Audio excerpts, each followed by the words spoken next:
Now, in fairness, I usually do take quite some time for my brain to load. So, in fairness, yeah. What up, Chocoholic Mama? How are you doing today? How's it going? I am very excited. Yeah, I forgot about tomorrow, which is stupid because I basically always remember Mother's Day because vaguely once every 7 years it means my birthday doesn't matter. Because once every 7 years my birthday falls in Mother's Day.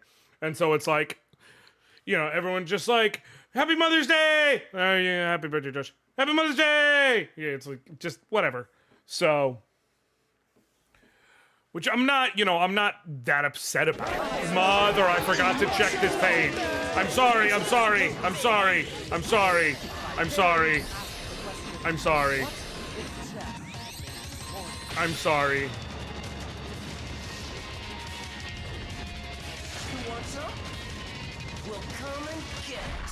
Okay. I'm sorry.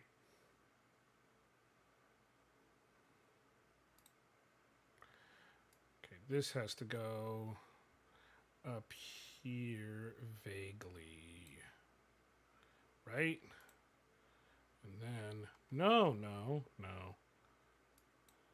Hold on, I'm just trying to make sure.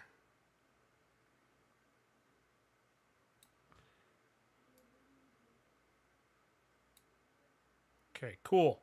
Good. Make sure that we got chat on screen.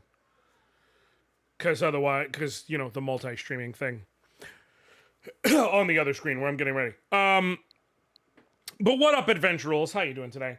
Yeah, it basically boils down to I forgot about tomorrow in terms of like how it would affect scheduling and whatnot. So I just decided, you know what? We're just gonna cut it off tomorrow. And then I'm like, well, I know how I am. Also, there's like a hidden benefit to it. So first of all, I know how I am. If I start Ayuden, and again, y'all know how excited I am for that game, and then I have to wait until next Saturday to keep going, I'm going to be miserable. And I'm eventually just going to start playing on my own or something. It's going to be a whole thing. So, to me, the solution that makes sense is for today, let's just do a one-off thing, whatever, and go. And so, the vast majority of the votes, there was actually, I wasn't expecting it to be as close as it was, TBH. I figured, but the thing is, I also expected that Random Retro Game might win, but a lot of people want to see Unicorn Overlord, apparently, which I'm not mad about. I've been loving the game so far. I really, really have. Okay? I'm only but so far in, so I am probably 2 to 3 hours in, so I'll give everyone an idea of, like, the basis of the story. But this allows me to kind of dive headfirst into the meat and potatoes of the game. Before I go and jump straight into it, though, I do want to say thank you so very, very much to the wonderful folks over at Gamesight. They've been doing a phenomenal job at taking care of me and making sure that I get, everything I need as far as Sega and Atlus stuff, and it makes me very happy. So I'm really appreciative. And they're actually hooking me up even more than I thought. So, the demo is neat. Seems like a lot of potential for deep tactics stuff. Let me tell you, it's, like I said, it is not 1-to-1 because the combat system is a little different. But it is essentially the closest thing we've had to Ogre Battle since the N64. Like, you had Ogre Battle, March of the Black Queen on Super Nintendo, and then technically again on PlayStation 1, with an official release, and also they were released on Wii, but like with Ogre Battle, March of the Black Queen limited edition, but it was basically the same game. And then you had Ogre Battle 64, Person of Lordly Caliber, and that is basically it for games like this, as far as I'm aware. I've looked into and tried a bunch of different ones, and like, man, strategy RPGs are by and large in the Fire Emblem, Final Fantasy Tactics Ogre vein. They're turn-based, usually grid-based movement. Even when it's not grid-based movement, it's stuff like, Valkyria Chronicles, where it's still you take your turns and then the enemy takes their turn, things like that. This game it's a real-time strategy. You set your person moving and they go moving. It's like playing Command and Conquer or something. But when your units, or StarCraft, or Warcraft, but when your units clash, then it turns into a JRPG-style battle. What up, Shan? How you doing, bud? Good to see you. I'm glad. I was hoping you would make it today so that you could see this, because I knew you would be interested in the game. I'm only a couple hours in. There's already a lot of depth and complexity with how you structure your units. The difference is with Ogre Battle, the way it worked was every character had preset actions they would take based on... The units in Ogre Battle had a front and a back row, and then in Ogre Battle 64, it was a 3x3 grid for how you could place your individual characters, up to 5 total in a unit.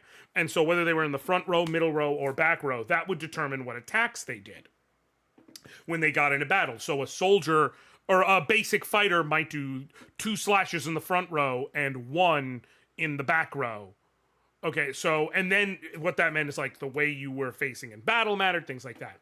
This doesn't have that, but it's still like units. Instead, it's almost like they hybridized the forming a tactical unit in Ogre Battle system with the Gambit system from Final Fantasy XII. So units can learn different attacks and whatnot, and so you can set a priority system to where, like, it'll be like, you use this attack if the enemy is less than 50% health, or you use this attack otherwise, so on and so forth. And so you can kind of, like, set your play there. What up, Liana? What up, Caracal? How you doing? It is a really cool game. Like I said, I am very, very early in, so I'm not going to restart it. I think it's actually a good thing. I can kind of give people a high-level overview of the very, very basics of the storyline, but I am still within the first... I've done 2 battles or 3 battles. 3 battles so far. So, like, I'm far enough in that now I can start having fun and playing with the various tools and systems, but I'm not so far in that, like, you're gonna be lost. Like, I'll be able to explain the basics and you're pretty much right towards the beginning, but we don't have to sit through tutorial stuff. Okay? So I'm very excited. And thank you for the lurk, Caracal. I appreciate you. Before I go live, however, I do want to say, like I said, this was provided by Gamesight. I'm so very thankful to them. I would also like to say that the folks at Gamesight have hooked me up yet again. So I was originally going to drop a video today, and then I had too many errands to run around and do, so I wasn't able to do it today. I was then considering dropping it tomorrow, and I was like, I don't know, it feels really stupid to drop a new YouTube video on Mother's Day that's completely unrelated to Mother's Day. It's random as hell. So I'm going to drop it on Monday. It's already done. The video's done.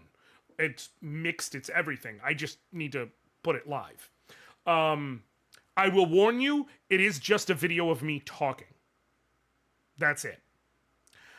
I'm gonna tag on a little epilogue piece to it and re-render it, because the folks at Gamesight hooked me up with another Steam key for Like a Dragon Infinite Wealth. There is a part of me that wants to keep it because... I'm not going to lie to you, because there is a world where I'm doing a lot of rapid-fire job applications and whatnot, and theoretically, if I get a new job and I set myself up properly with, a better financial situation, by the end of the year, I'd like to get a Steam Deck, and that would be... I would absolutely love to have that with me on the go to start a new file on or whatever, but that feels like a real waste, and I'd rather get more people involved. So I'm going to do a giveaway with this video as well to up the ante. So thanks to the wonderful folks at Gamesight, I'll be doing that, and it'll be a good time. That's basically... I know Lampire got herself an Odin, which she really likes. The Ein Odin looks sweet as hell. The only reason I want to do the Steam Deck is because for capabilities and expense. So I know the Steam Deck's more expensive. Essentially, it boils down to the Steam Deck, just the native Steam gameplay, because my issue is not the existence of PC games. My issue is I don't like playing on a computer. As far as emulation goes, I got the Anbernic RG405V. So everything up to essentially PS2, GameCube level shit works excellently on there. It's not quite as good as an Odin, but it's pretty close. So that's why it's like, hope the job hunt goes well. I have so many friends who are looking for work right now. It really is tough out there, man. It's tough out there. That's why, like, I don't get even the slightest bit mad or frustrated or like upset or anything like that. Whenever I see any of my friends are like, I finally got a job, I'm just excited for them because this shit sucks ass. It sucks ass hard pro. Okay? Like, goddamn. I think we're... before I go live, I will say, so there is a spot at my local not my local flea market. It's like 30 minutes from me, but the Daytona Beach Flea and Farmers Market, which is a big old place. And there's a spot that's literally been around since I've been in high school in there. It's called Blue Dragon. Or not, excuse me. It's the Dragon's Dungeon. Some of the folks who worked at the Dragon's Dungeon ended up spinning off and opening a place in Ormond Beach called Blue Dragon, which I support them as well. But Dragon's Dungeon's literally been around since I've been in high school. Like, tons, like, all types of video game stuff. And for the most part, they price very fairly. But the thing is, sometimes, I don't know if it's just they don't realize, like, truly what they have.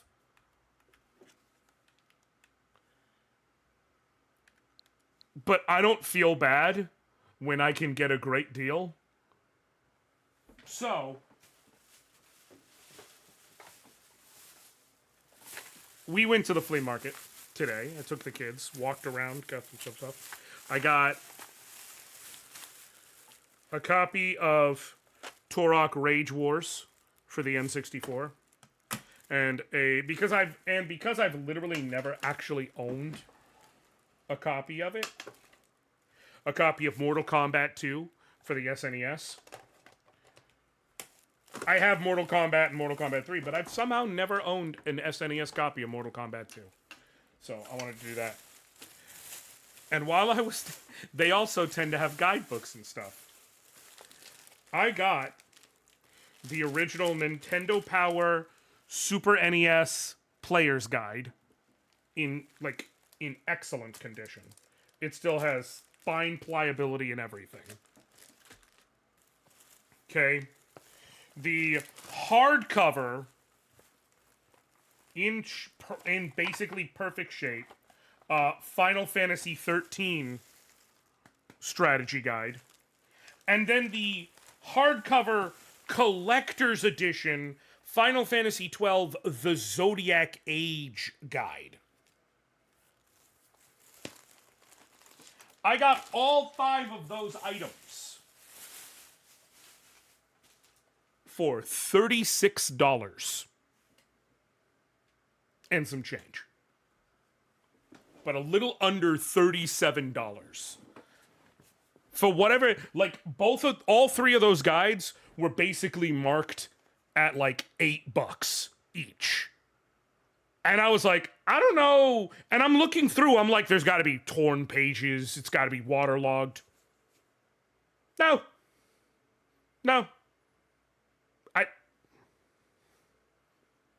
I was like, fucking, okay. So I immediately snatched them all up. I love collecting guidebooks. I do. I don't collect guidebooks of every game. Do they sell lots of fun and cool things? They do. They do.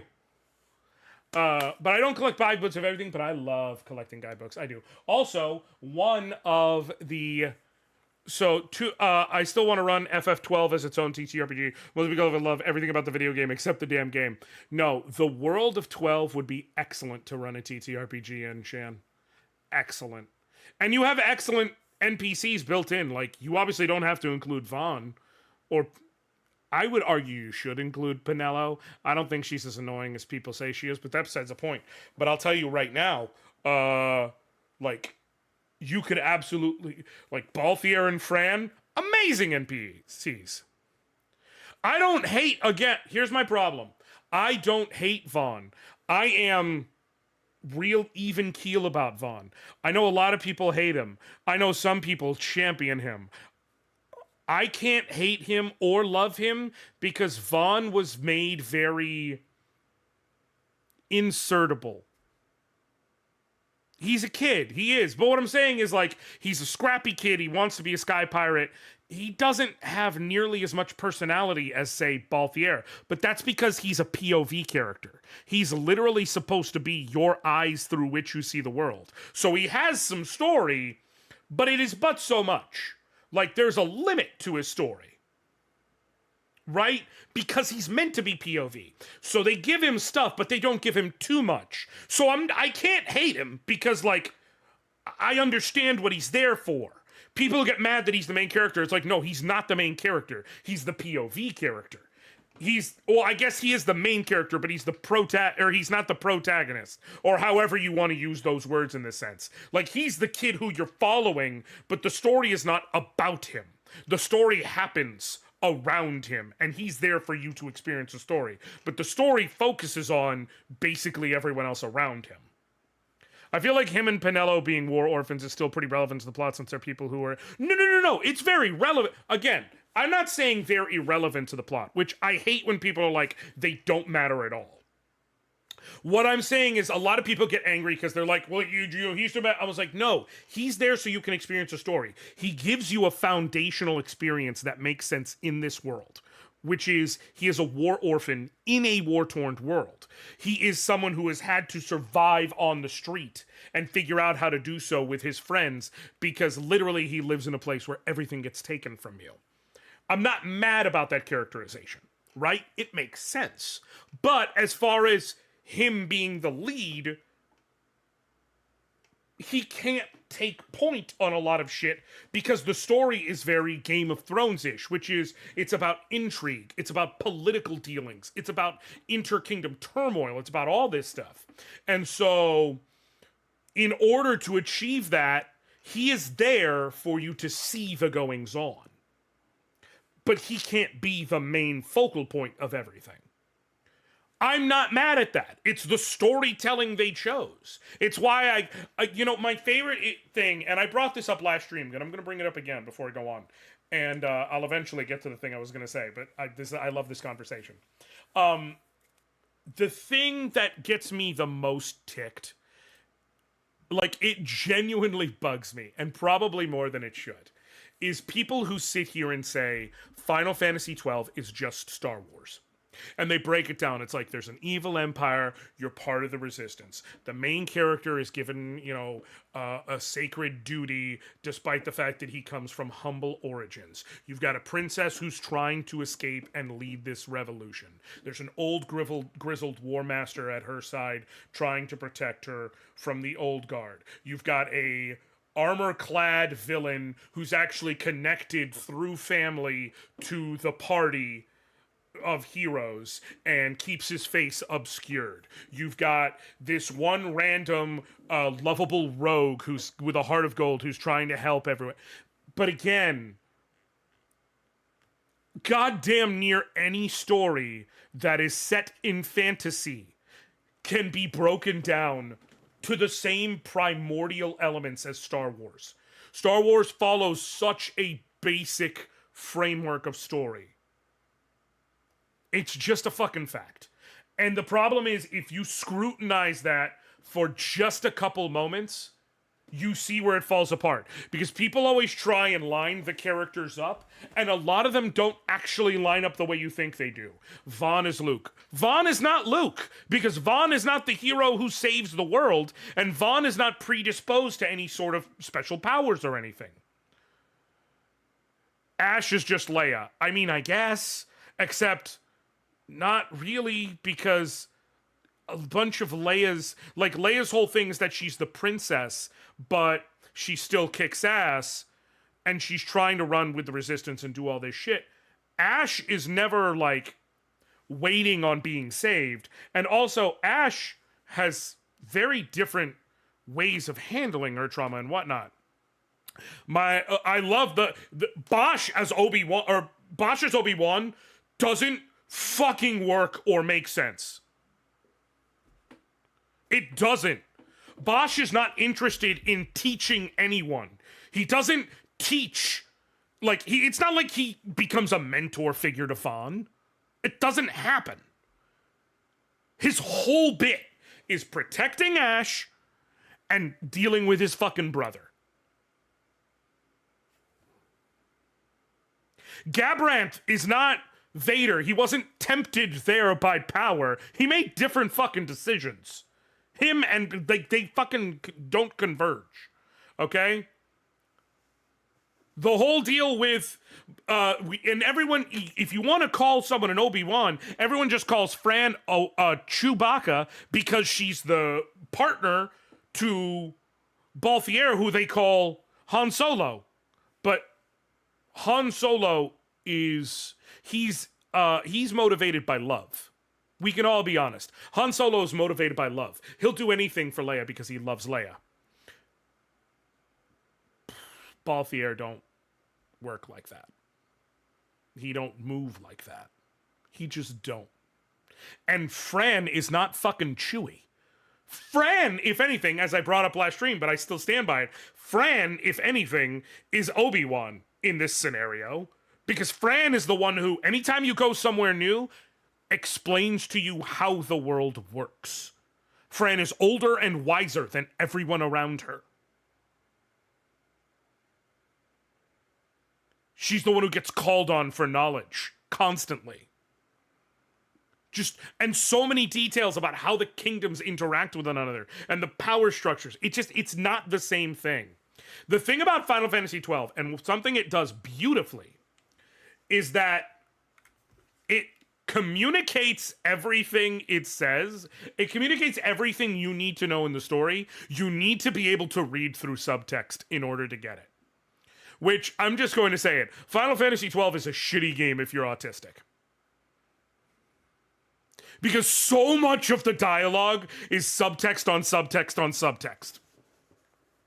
So much of the characters interacting with each other is them saying something and having 10 layers of deeper meaning underneath it. Which is good. I love it. It's amazing. But, like, that's why a lot of people are like, the story is impenetrable. It's not. You just have to pay attention, and you have to be able to read subtext. Because it's there. Like, I love 12. It's got faults, but I love 12. But that's just a fact. Now, 2 people got me gifts off my throne wish list for my birthday on Thursday, which I am so very thankful. People do severely lack media literacy. I love 12. No, not that 12, Tommy. Different 12. Different 12. ACAB.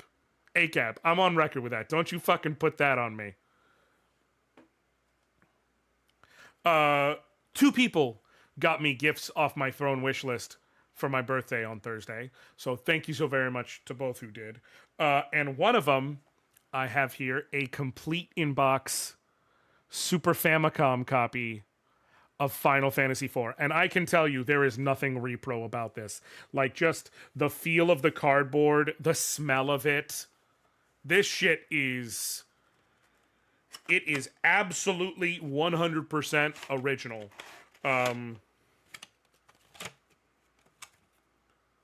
With that, got a nice little look at that there. You got to understand how much I love FF4. I know that this is kind of pointless. It's literally just to have, but I wanted to have it.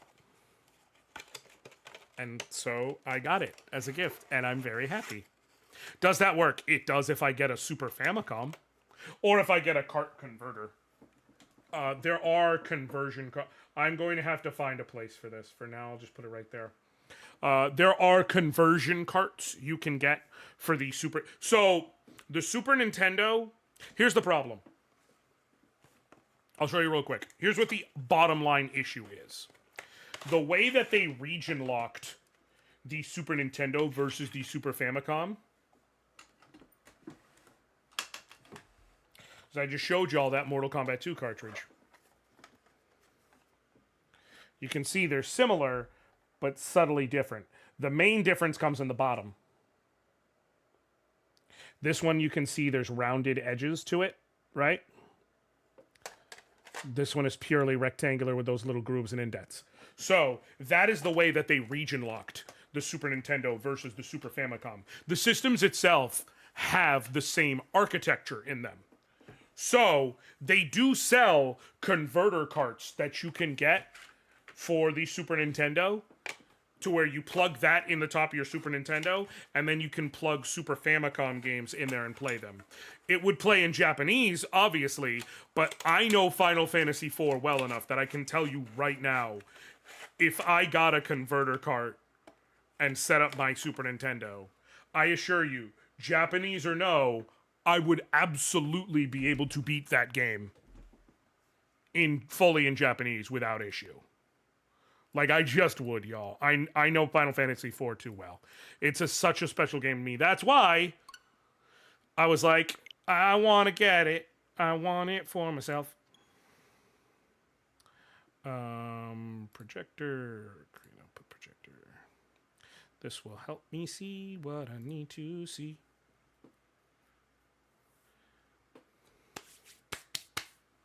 Here we go, y'all. This is a work of fiction. Atlus. Oh, yes.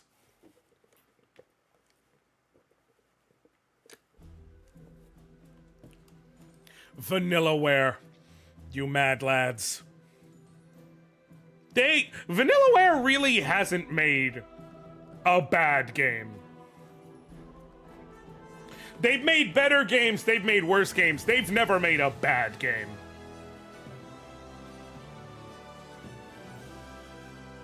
You know where to get cheap keys for Switch games? Are you genuinely asking me? Because I'd have to look to see where to get it. You make phenomenal games and your last bosses all suck ass. Very much so. Correction. No, Liana. Actually, I'm going to argue with you. Your last boss or randomly second to last boss. I'm just gonna say there.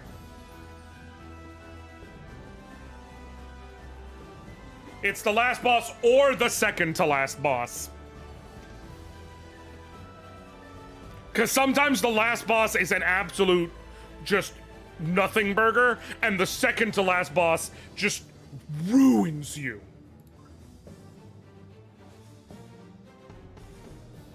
Okay, you see that cat back there? That is Emperor Galerius. Essentially, the story of Unicorn Overlord is this. This main character, Elaine, is who we're playing as. When the game first starts, it is many years prior to the start of the game. Or to what we are playing, I should say. Elaine's mother is the queen. Galerius has started an uprising, and essentially... I had to do this, and I had to. I swear to God, if you took the time out of your day to clip me saying, I love 12. It's got faults, but I love 12. But that's just a fact. Now, why are you trying to get me canceled, Tommy?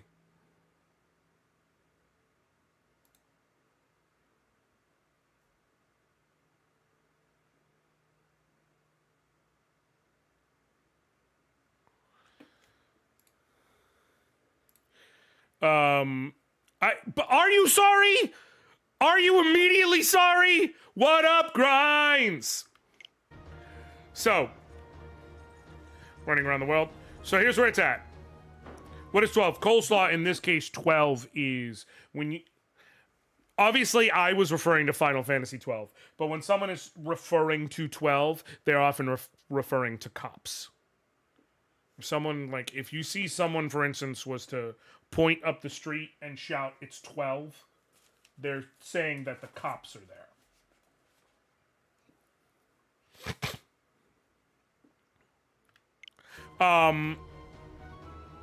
So Elaine's mother, the queen, Elaine's mother, the queen, fundamentally, I'm just gonna go through. There is a very extensive library of terminologies, characters, everything. Elaine's mother, the queen, was running everything fine, was doing great, and then Galerius, which I need to look up his real name. He took the title of Emperor Galerius, but that's not his actual name. And it's gonna piss me off if I don't remember. Okay. Valmore. Okay. Alenia is the queen. Essentially, when she saw that Valmore betrayed the kingdom and launched a surprise attack and got this whole coup where all of her most trusted allies and advisors, or damn near all of them, turned on her for no explicable reason.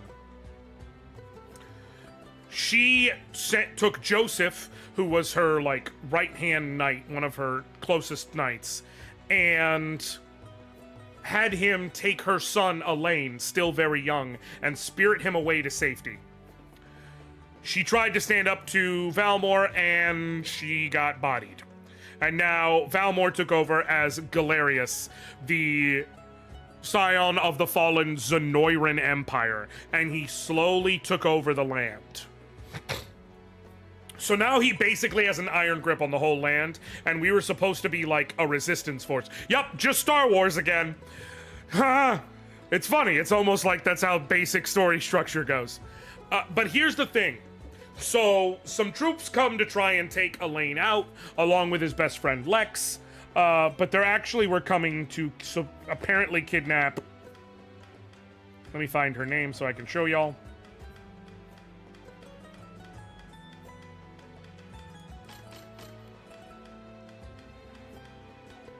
Scarlet, who is a priestess. They were trying to kidnap her. And she actually did end up getting kidnapped. So Elaine, his best friend Lex, their other retainer, daughter to one of Joseph's close friends, Chloe, and then Joseph himself, all team up.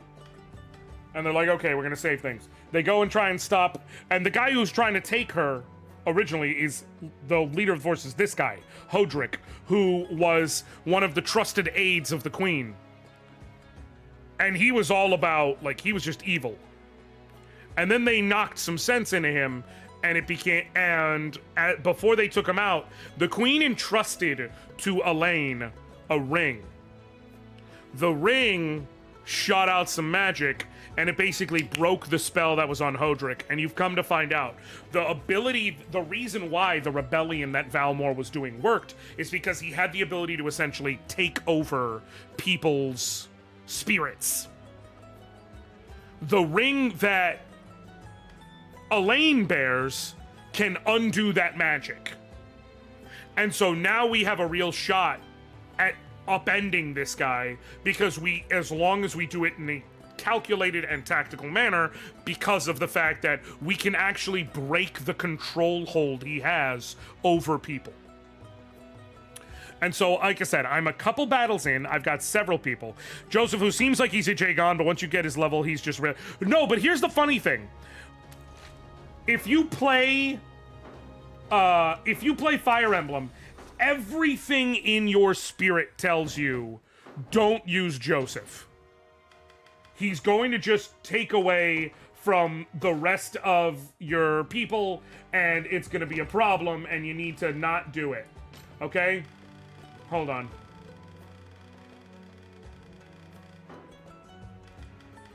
Everything you know tells you that you can't do it.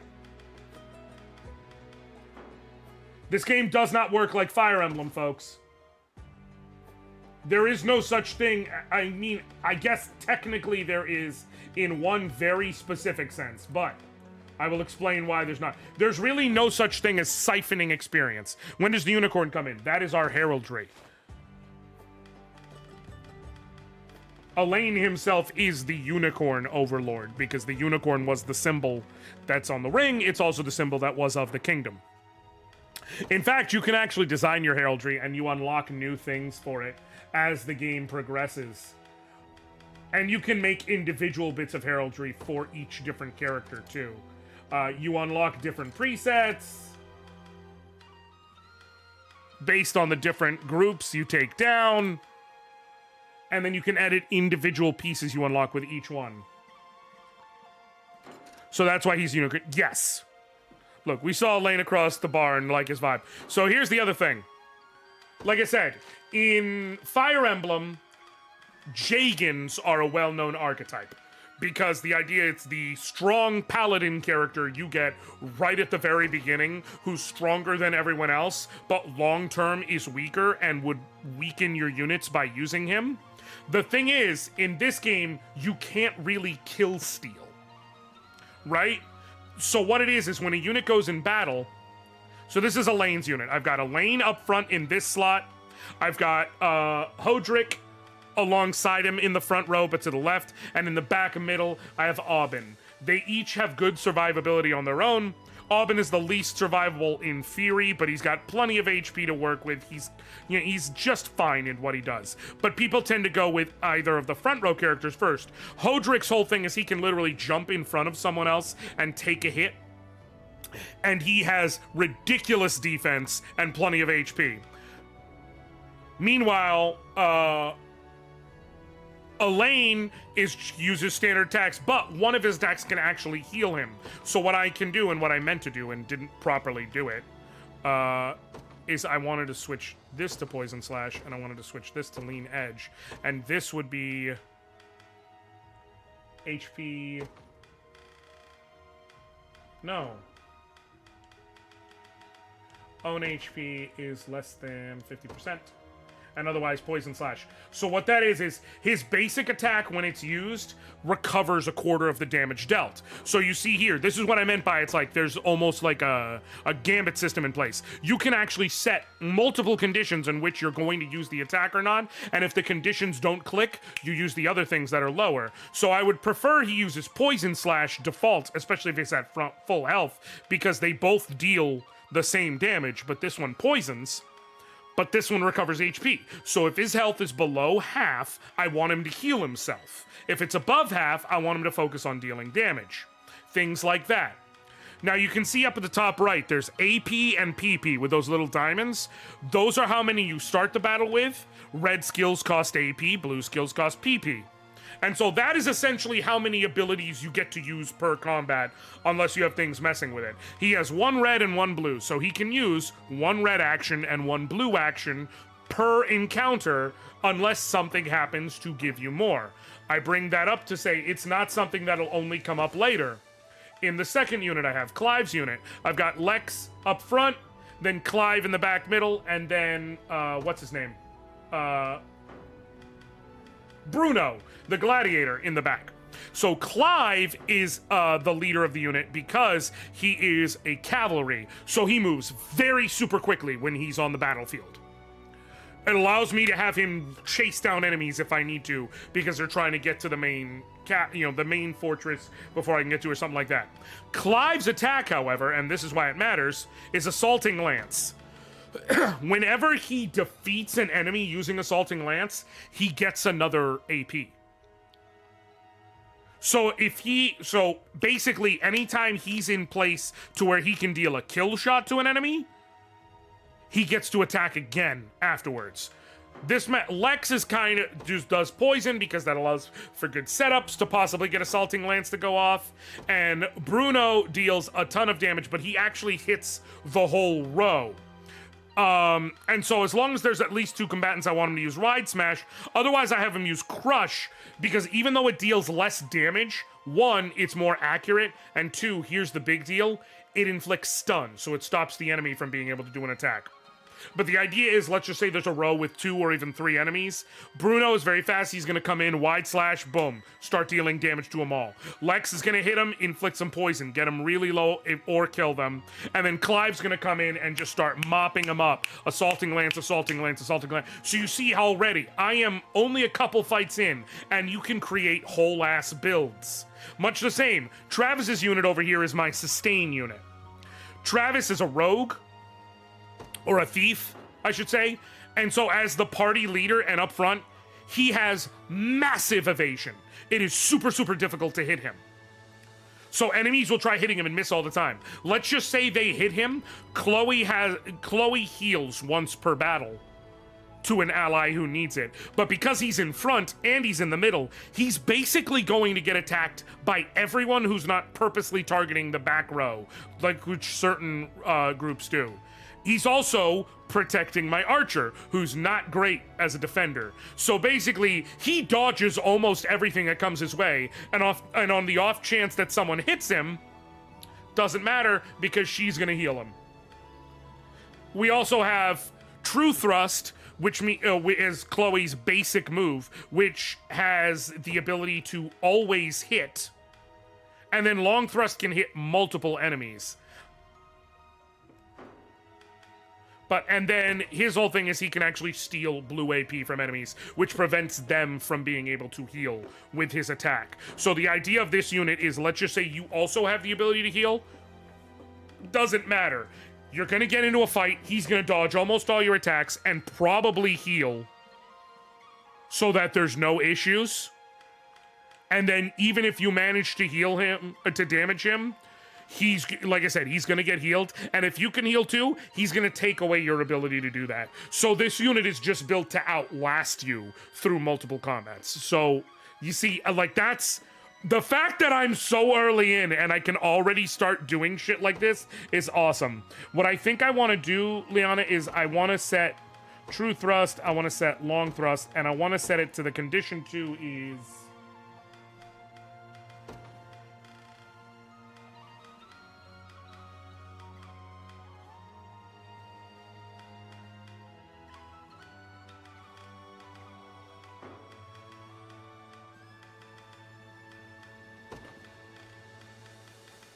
See, the problem is what I actually want to do... Oh! Yes! Okay, I want Long Thrust to be the default. Without prior to... But True Thrust comes in if I'm facing a scout or a flying unit. Because both of them are very, very dodgy. So that's the whole thing there. I think Single Shot can get a good condition due to target scouts and stuff. Well, yeah, but he's only got the one. That's why I haven't cared right now. Spears are very effective against cavalry, yes. And then this last unit I have over here, I just threw Joseph and... I didn't have to, but I had to hire a unit to... a generic unit. So here's the thing. The only non-generic unit that's in my army right now is Pamela the Griffin Rider. Everyone else is a, like, face character with dialogue and everything. You can go to forts and recruit generic characters of basically every class. The thing about it is that... Steal you're after. You're in the right place. The idea is, like, do you want to? Do you need to? Probably not. You'll likely get more units than you really know what to do with. You'll ultimately have enough characters you don't ever have to use generic. Right.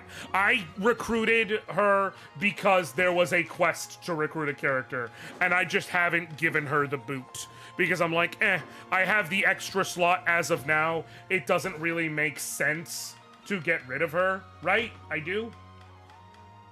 Yeah, if I recruit another character, then she gets the boot. Or another 2 characters, or whatever it may be. I don't have enough honors to boost it. So you start out with access to essentially 2 units. Eventually you get access to more units. You see the number there where you see it's like 10, 50, all that. On the bottom right, it's underneath my, like, naming thing so you can't see. But you have 3 currencies in this game, so to speak. Gold, used to buy shit. Honors, used to recruit units, expand your units, do certain other things. And then renown, which is essentially like the gatekeeping mechanism for doing certain things. So when you're at E rank renown, you can only have 3 units, and you can't recruit any generic characters. D rank lets you get a 4th unit, so on and so forth. Units start out as 2 characters max in them, but you can increase the size of the unit as you go. So, I'm gonna drop Pamela, I know I am. It's just a question of like, I might as well keep her around for now. Now, I might literally drop her immediately at the start of the next fight, because we will likely get a new recruit, and then it becomes a matter of, okay, so I'm just gonna put the new recruit into the unit. So, the rattles we can do. There's this one over here, which involves a witch named Diana. The other witches need my help and quickly. Please lend me your aid. Main enemies are Hoplites and Housecarls. Housecarls are axe-wielding dudes. They focus on being damage dealers. Hoplites are the super tough defender characters. They're vulnerable to magic and other things, but I don't have a ton of that right now. Then there's Oakleys. Rondemont Church lies to the east here. Simply follow the river bank and you'll be there. Naturally, I'll be yours to command in the battle ahead. She is straight up an angel knight. The bitch is an angel. If I do this one, I get an angel. I don't know what else to tell you. Like, I don't know what pitch you need. There was, I think, one more.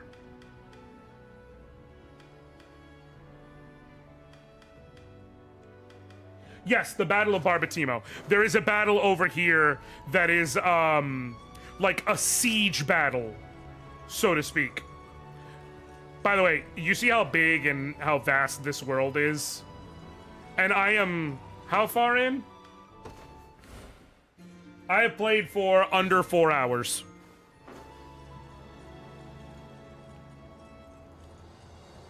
That right there is the Battle of Barbatimo, and to do that battle, we have to take that city.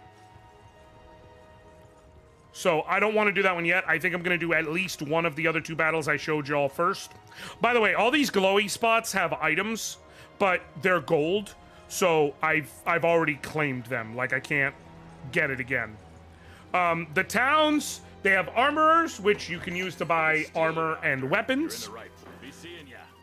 They have provisioners, which you can use to buy healing items and things of the sort. And then they also have deliveries and the ability to... I didn't fully rebuild the town. Deliveries. And once you doing deliveries gives you different things. So here, I'm going to have to bring them 5 Cornean Trouts. When I do, I will get 2 honors, I'll get 250 gold, and I'll get a silver hourglass item. And also, when you do the first list of deliveries, the town upgrades to where you can station a guard. Stationing a guard is something you want to do at every town because it provides you extra gold, essentially, whenever you beat any mission. So anyways, I was pointing out one thing I said and I didn't get to finish. Over here, there's a unit with Joseph and a generic unit. Let's just say I put Joseph in one of these units, right? In Clive's unit, for instance. Clive and whoever else is in it gets the exact same amount of experience for every fight. Joseph isn't a G-Gon like the Fire Emblem sense, because Joseph doesn't actually take away any of your experience. He just helps the unit. As long as you have extra spots, it's worth using him. Now, you can maybe decide, like, okay, well, I don't have enough extra spots to make it worth using him, and that's fine. You can make that choice, but then at that would be the reason to do it. But as long as you have extra open slots, it's 100% worth it to use them. Now, the question is, which one are we doing? Angel or Witch? Which feels thematically like I can be your Angle or your Devil. Let me see if I can fight this guy, if I can beat this guy in a fight. This would be in the next fight, I believe. Ooh, I actually can beat this guy in a fight. Should I go for it? I'm gonna go for it. Let's give y'all an idea of battle. See, this works out perfectly. Now you can see why this unit is built how it is. So, you long rust, that does plenty of damage, it's annoying. Plenty more damage, that's annoying. Even more damage, that's a lot of damage, it's annoying. But, assaulting thrust. Bam! Bruno! You got them all lined up in a row like this? Boom. Took him down. Got honors for it. Are they damaged? I don't think they remain damaged as long as it's outside of regular combat. Essentially, if you see roaming enemies like that, you can do battle with them.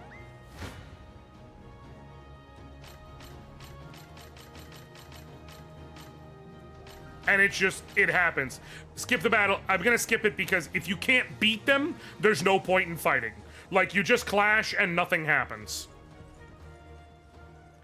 And yes, the... Oh, I didn't realize I could get that. Did I see what, Caracal?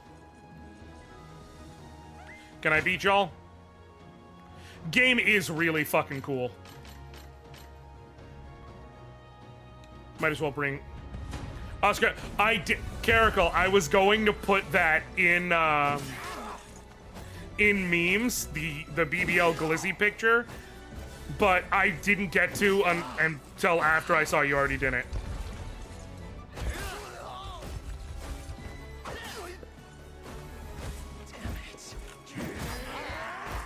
Damn! But he got a kill, so he's able to do it. Nice.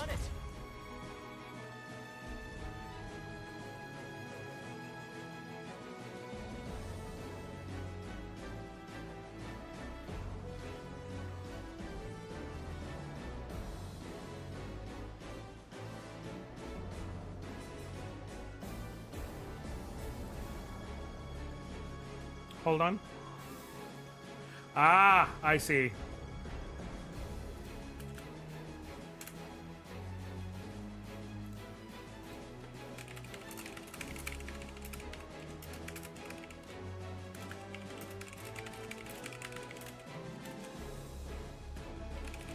Just 1 second.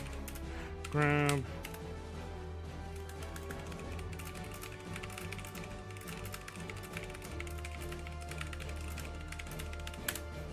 Boom. So Redhead is the unicorn. No.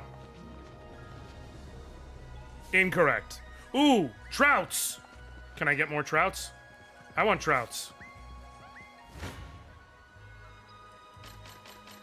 Can't beat him. Okay.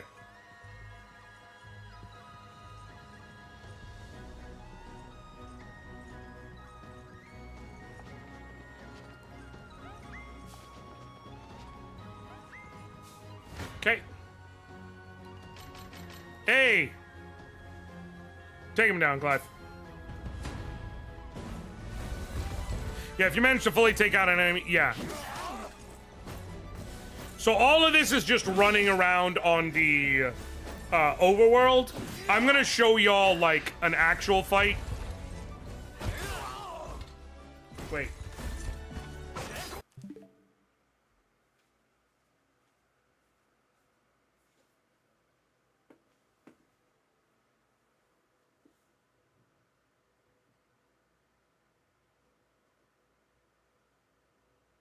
It must just be when they do, like, the authorization hold. For what? Some gas stations do that, where it'll be like that for 24 hours, and then it goes to what it actually was. Better, because, I'll take care of it. If it's not, I'll call. But it was like $20.72.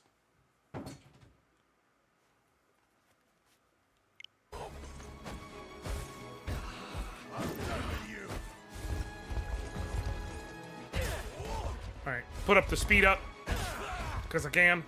A flawless victory. So your troops, they auto heal outside of combat on the overworld map.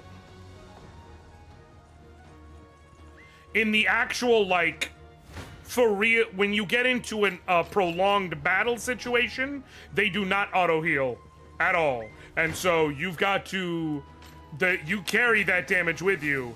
And so the way, again, that's why I have a unit that's a sustain unit. Because I can so in the overworld map, if you can kill anyone, awesome, cool. You get honors, you get all the benefit of it. In the actual, like, maps, if you don't take them out, the reason why I'm, like, skipping the battle if I see I can't kill them is because if I can't kill them in a single combat, when you try and fight them again, they heal up. So there's no real benefit or point or purpose. You there, you with the Liberation, yeah? Oh. You there, you with the Liberation, yeah? I've got something to talk to you about. Mind stopping by the fort for a sec? Sorry for flagging you down like that. I don't want anyone else hearing what I've got to tell you. Anyway, the name's Bernice, leader of the mercenary band serving the Lord of the region. And what is it that you need from us? Where do I even start? For one, my client isn't exactly what you'd call brave. The moment Anoriand invaded, he started fretting about his soldiers and subjects getting put to the sword. So rather than fight back, he surrendered, on the condition there'd be no bloodshed. But you know how Sonoira does things. As soon as the deal was made, they started acting like they owned the place. They've been making worse and worse demands with every passing day. But my employer's finally seen enough. Now, if the rumors are true, you Liberation types are tough as oxen and 3 times as ruthless. It's enough to get my client ready to flip some banquet tables and rebel against Sonoira, assuming you're up to scratch. And how do you propose to test our strength? Well, he can't go sending out his knights. Sonoira would smell that rat from a mile away. But that's where us mercs come in. He wants us to go toe-to-toe, see what kind of metal you've got behind that pretty face. I won't lie, though. I'm really just in this for a good old-fashioned brawl. But hey, deals like this don't come around every day. So what do you say? We doing these? Bernice pronouns. I don't know.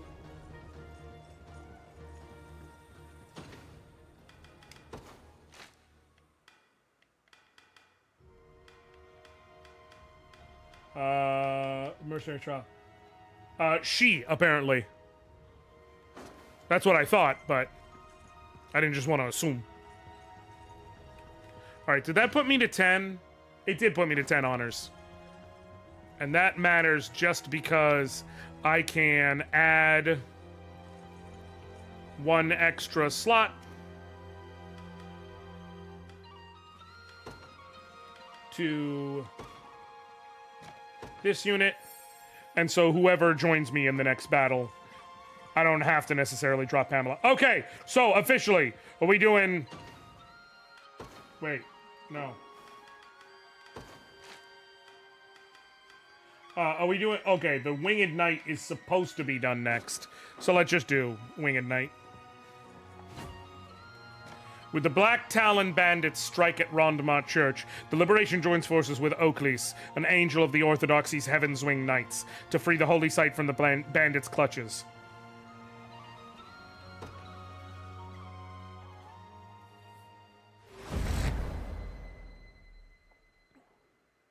I want to go with the Winged Knight because I fucking love Angel Knights in Ogre Battle. A lot they call the Liberation's a step and a half from knocking on our door.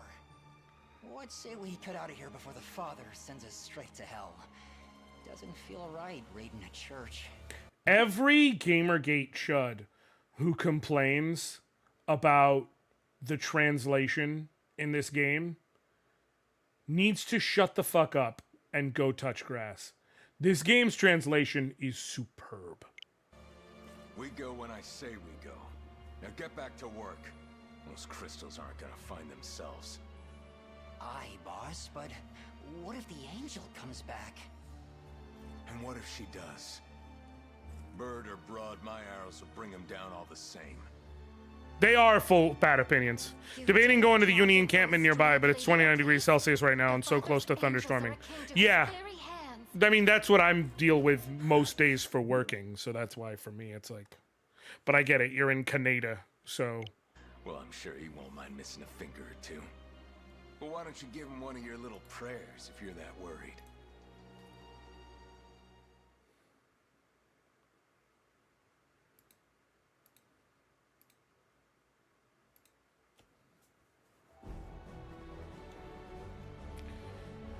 The archers on the opposite shore will likely pose quite the nuisance. Might you mind dispatching them for us, Oakleys? Not at all. Simply say the word and it shall be done. Okay, she has to lead a unit for that. And Sharon, I'll have you freed soon enough. Wait. Did you see that Microsoft president of gaming or whatever position that it was? Like, we need more indie game companies to win awards. A day. Yup. Yup. Look, I'll be honest. They didn't end a contract with BG3. What they did recently, what they did yesterday or this week that was so stupid is they shuttered multiple studios, including Tango, and Tango made Hi-Fi Rush. And they literally went out of their way to talk about how great Hi-Fi Rush was, while also shutting down the company that made it as like a surprise hit that was under their umbrella. A lot of people are talking about how Microsoft as a brand is dead. Or Xbox, I should say, as a brand is dead. That, like, Microsoft is here, they're doing the things because they do the things, and that's just what they do. But the reality of it is, like, pretty soon, it's the slow decline, and they're gonna end up as, like, Sega. Where they're still making shit, but they're going to end up selling the brand or this, that, the other. I don't believe it will get to that point. I really, truly do not believe it will get to that point. But man, they're doing so much stupid shit I do not understand. The problem is they have money and they have resources and they have IPs to be able to pull this shit and still survive. But why are you making it harder on yourself, man? Why? I don't get it. Hi, Zeke! Oh, no, no, no, no, no! Okay. Witness the might of an angel. Garrison. I depart. I stand ready. Witness the might Okay, of an deploy. Level 5, level 5, level 5. Level 4, level 4, level 6. Level 5, level 4, level 4, level 20, and level 2. Okay, so you guys will be deployed first. No surprise there. Go on. And I'll let you take down these guys. Won't take long. You're perfect for it. I stand Now ready. you. I can't! I want to withdraw you! Fine.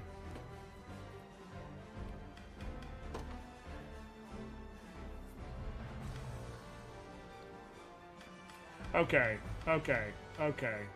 It's fine. I ride for Cornea. Leave shall I you. do? You'll not be disappointed. Deploy you. The day will be ours. And you're gonna wait it out, and stand you're ready. going to move and take them out. Your will shall be done. Okay. Hope you've made your peace. Now, free Wi-Fi is more likely to have hooks and stuff. That's why they tell you never check your credit card on free Wi-Fi. Here we go. Nope, saw that. Yeah, this is just gonna be a dodge fight. Oh, hey! But it's okay, because... Bam. And not worried about the damage we take, because she can heal him. So we took a grand total of 3 damage.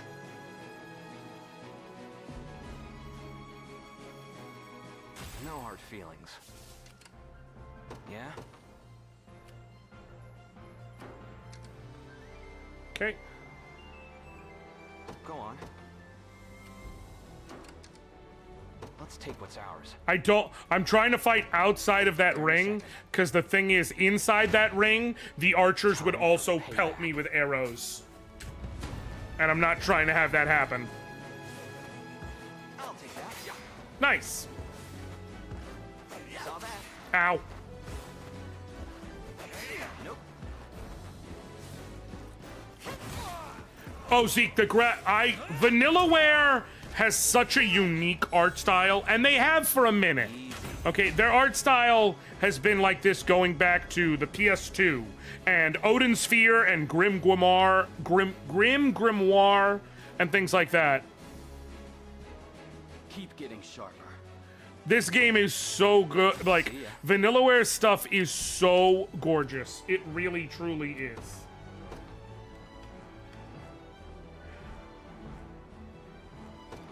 I really wish Service of the royal family. he's just kind of gonna hang around here in case anyone comes. Go on.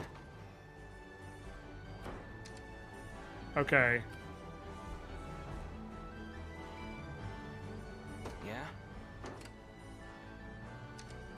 I'm ever in your service. Okay. Have you take them out? Blasphemous fool.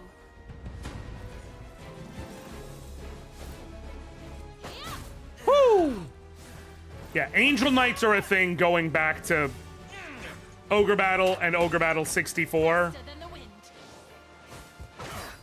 My friend showed me this. It does look good. There is a demo that's available on eShop if you want to check it out, by the way. Witness the might of an angel.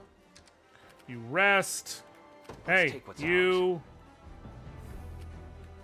Oh, you're not built to take on these guys.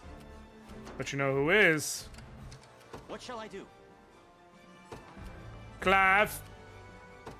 Come break him down. The time is at hand. Get closer without Yeah? getting into actual combat. Won't take long. Damn it. I'm Are not you close enough? You are. Cool. You, as long as another unit is in range, you can swap out who's actually going to get into combat.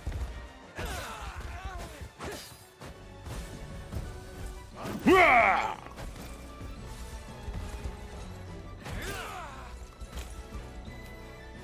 Seems we've done it. Also, if you see on the top right, there is Victory. a relationship stat between characters and such I'm ever in your that does service. play into it. It shall be done. Prepare yourselves. Damn it. Damn it.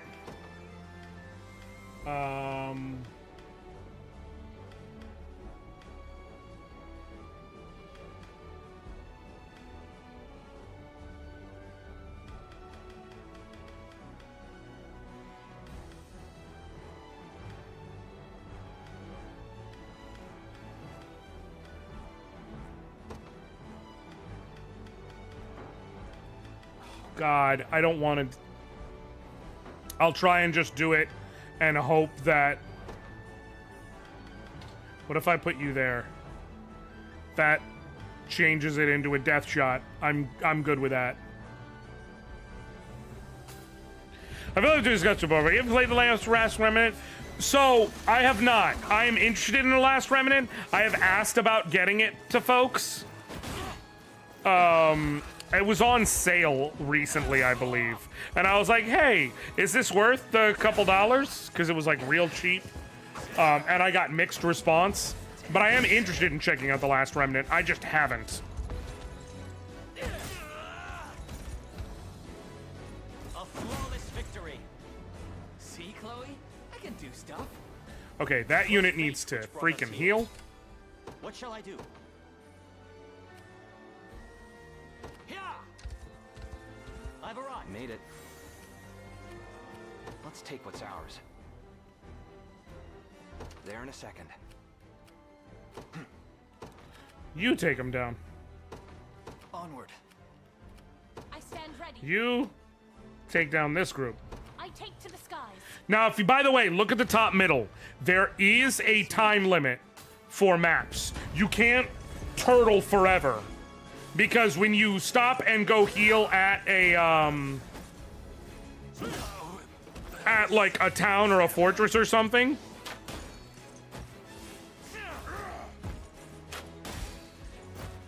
it does allow you to heal. So in order to stop people from being able to cheese that to just infinite heal, they set time limits.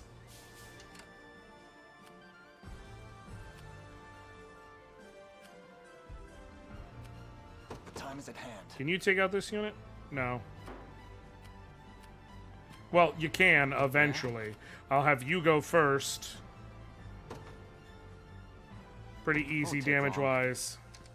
And then have you join the fun after the fact The path is to get the set. kill. And Lex will take a little later. Go on. Actually, move you There in a right second. here. The time is at hand. To me. so that she can get in can take them out first. See, this is why I left it Joseph's unit back at base. Heh, last I heard, the Black Towns are the toughest king of all Lacornia. But look, some no-name armies out here giving them a real fight. Fine by me. Gives us plenty of time to pick off a few coins while no one's looking. Yeah. So the idea is, this is the level early on in the game where if you had been sending your whole army this way, the game is telling you, hey, you gotta keep your... Death is not permanent.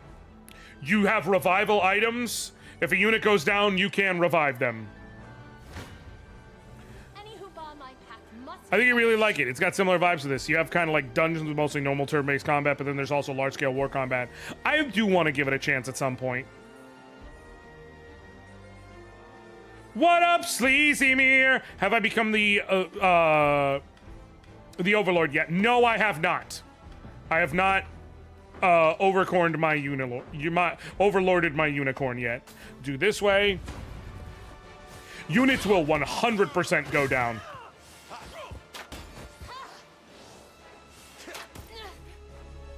Can you match me?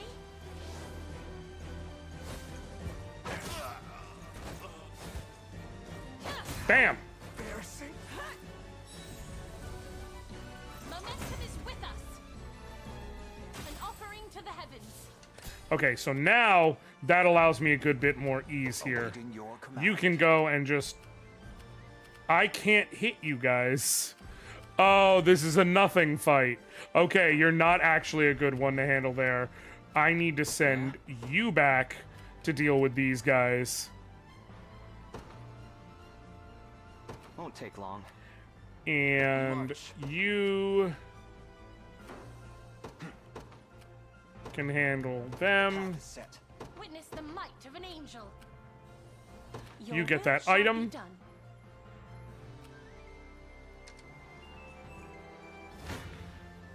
Your villainy. I'm just here for the voice acting. I do that sometimes. No, I am, the game is very good. It really, truly is. And like I said, the minutia in the tactics, it is very much so, it is very much so a feature, not a bug. We march on. Fine batch. Okay, We march. gonna let you come charging in here, Onward. along Take with cover. provoke. Okay, I don't you was victim. Okay, it's quite unlike them to fall victim to such an obvious taunt, and yet they no longer heed His Highness's orders and instead march directly for the one provoking them. I mean, that's fine. I'll bet that snap out of it once we beat that guy in that fort, though. Come on, we've got to hurry. So here's the thing. Valor points are gotten. They're underneath my face, so that's why I haven't seen them. You get Valor points at the start of a map, and then as you defeat enemies. They can be used to do different skills, like provoking enemies towards your unit, launching an arrow rain on enemies, boosting the attack of units, making it so all your units get first strike in combat. That means they all get to go first before an enemy. Things like that. Enemies can use them too. So let me tell ya, this is something else. What other games did the people who made this do? I'm getting the vibes from the poster behind you. The army fights meet up to date. Really? No. So Vanillaware, they go back to PS2. They made Grim Grimoire. They made Odin's Sphere. They made one that I think starts with an L. What up, Jason? How you doing, bud? Good to see you. Listen, I am enjoying the hell out of this game. Vanillaware. I swear they made one that starts with an L and it's pissing me off. I made that up. I could have sworn. Oh, no, that's what it was. Odin's Sphere got a remake or a remaster called Odin's Sphere Leifthracer. But they made... Their first game was on Windows called Fantasy Earth: The Ring of Dominion.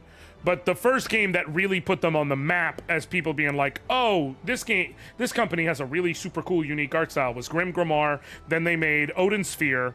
Then Kumatanchi on the DS. Muramasa the Demon Blade for the Wii. Very, very underrated game. Super cool. Grand Knight's History for the PSP.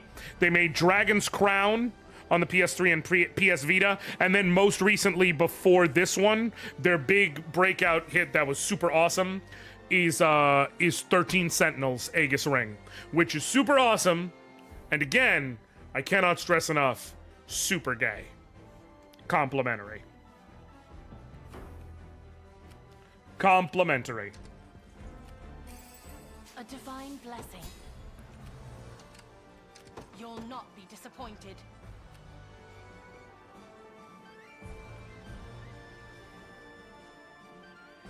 I'm gonna want to send you there and then there to avoid the in-between parts, which are dangerous. I depart. I can heal the unit if I need to. You face me. I shall never fail. Come then. Okay. I want everyone to know this game is really good. This game is. This is going now that like I'm through Rebirth and I don't have to do a bunch of stuff in between streams and whatnot. I can tell you, I will occasionally hop into Rebirth because I'm going to 100% it on my own because I enjoyed it enough that I want to, and for the things I actually have left, I want to and I'm willing to do it. But this game is going to be my new off-stream. Like this is what I am doing. Time is at hand. Okay. I'll prove my worth.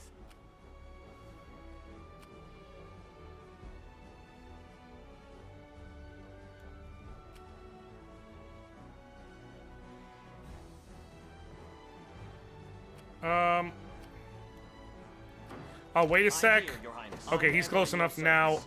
Bring him Shall be in. done. He gets first combat, Face me. and then Clive's team can come and finish up. I'm so excited for the only sort of qualm. Huh? Where's his harness at? I don't know. It's out there. Gideon, check on the table. Oh, I accidentally hit plus instead of the home button.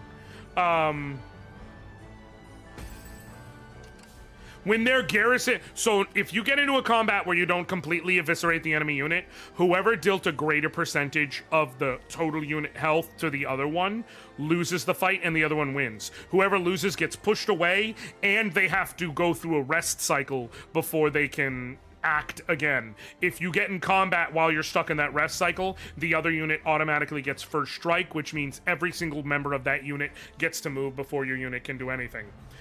The only time the push away in the first strike situation does not apply is if a unit is garrisoned, if it's either in a fort or in a town or something along those lines. I'll prove my worth. I depart. Okay, I'm going to reaffix your movement now. And have you, like, here, and then go here. Your Which will feels shall like be it done. will do the job just fine. Go on. There in a second. Yeah? Wait, Won't take long. cool. Plunder? Hey! Don't steal my gold! The hell, bro? Thanks for the chunk of gold there, pal. Don't worry. Won't spend it all in one place. Be seeing ya. Get back here, thief! It's okay, Chloe. I can always bring him over my way if you want. Okay, so in that case, yeah, I want to There in a immediately get into combat. Okay. Stand before me.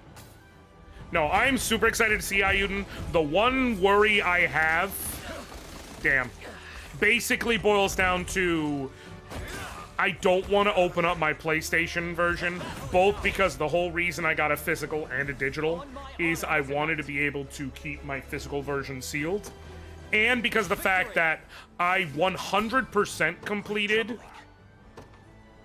It shall be done. We march. I 100% completed To me. Ayuden Chronicle Rising, the side spin-off game they made for backers and everything, on Switch. So every sort of port over bonus I have, as far as like, part of it is like some items you get, but part of it is also certain characters get their weapons named by you in that game. A town gets a delicacy named by you in that game that carry over. And all of that comes from my playthrough on the Switch. So the issue is, on Switch, there are some problems. That game did not release in a great state.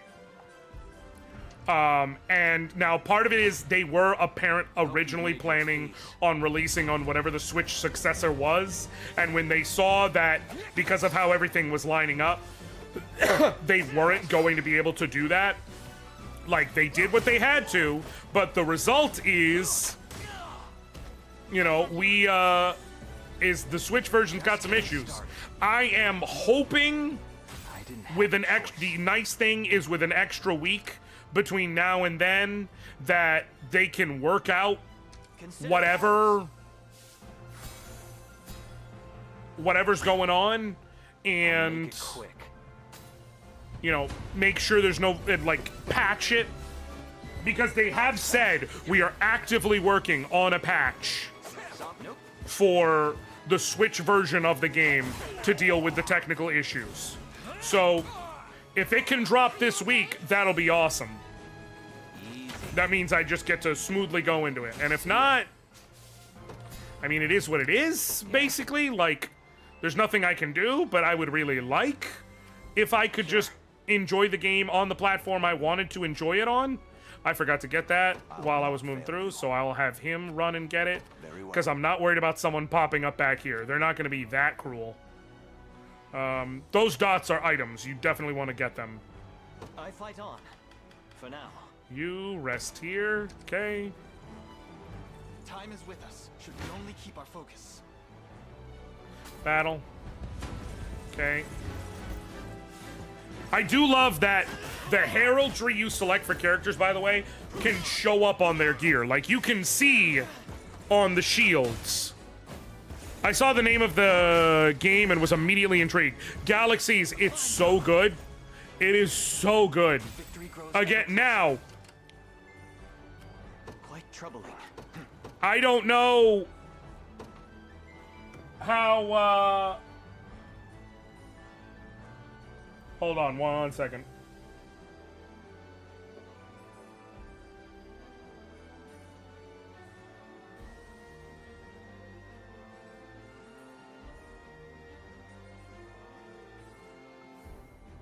I don't know how good I haven't had the chance to play it with anyone yet, but it seems... What is this? The heraldry thing is so cool. By the way, the CE of this came with the collector's edition came with a card game?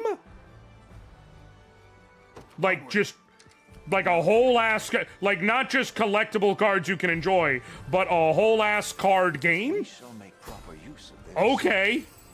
Pleased with that, yeah. We march. Rest. You... Awaiting your command.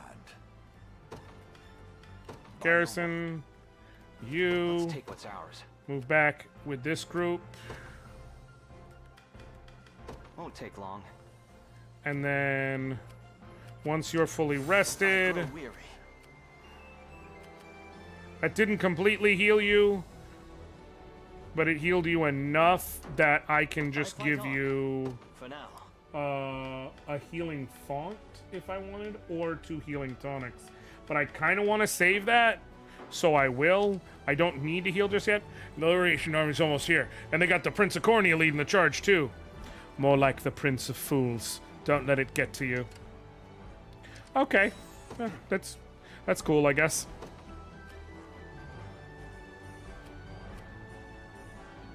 He's gonna pop in no matter what.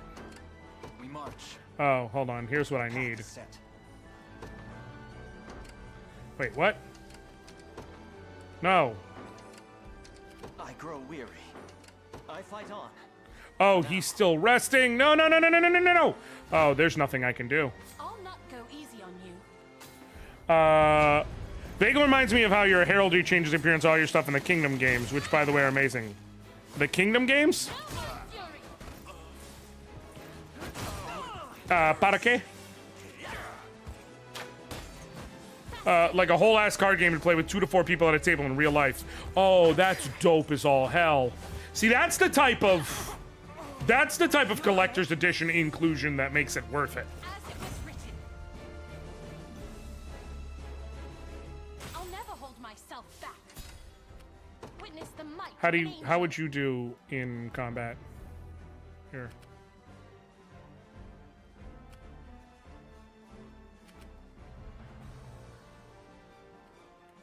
What have you got for Valor abilities? Haste, negate an ally's battle wait time. Provoke. Life aid. If I provoke him...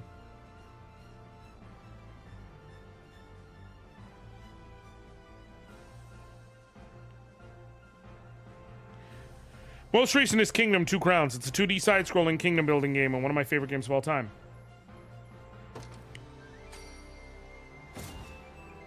I'm with it. Witness the might of an angel. That's the entire reason. Listen, I get it. I fully get it. I am yours to command, Your Highness. You'll not be disappointed. I depart. Send you down there.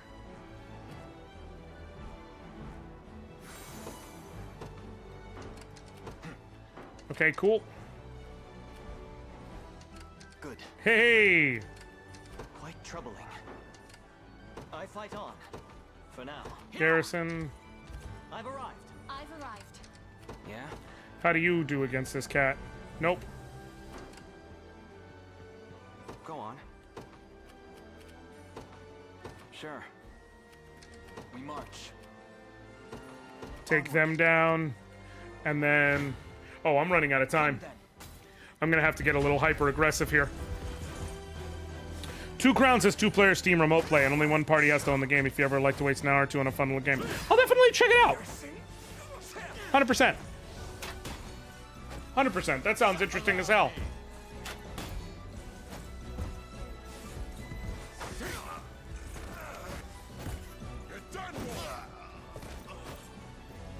We march on. Okay. Well fought. I'm gonna have to accept that I'm gonna take Troubling. some damage. But... while that is the case, Yeah? if I send... Let's take If what's I make ours. you wait here, There in a second. This the place? let them come, and then here's how we do this. Me. Battle.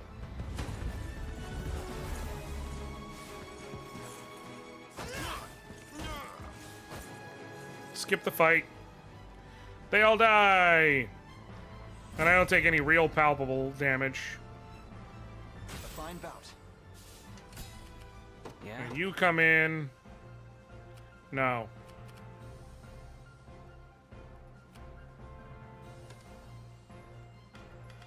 What if I reposition you to here? I think that will literally... that'll make a huge difference. Have you come in and engage the battle. The time is at hand. Wait a second. Well, I'll have you come in, and you'll basically mop them up. I'm ever in your service. And then you're coming to deal some...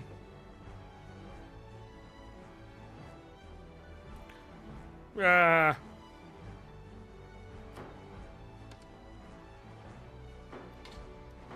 prove my worth. healing tonic on Lex, who otherwise might die. Now, if I do this, slightly different situation. We'll take more damage, but it will help a ton. Witness the might of an angel.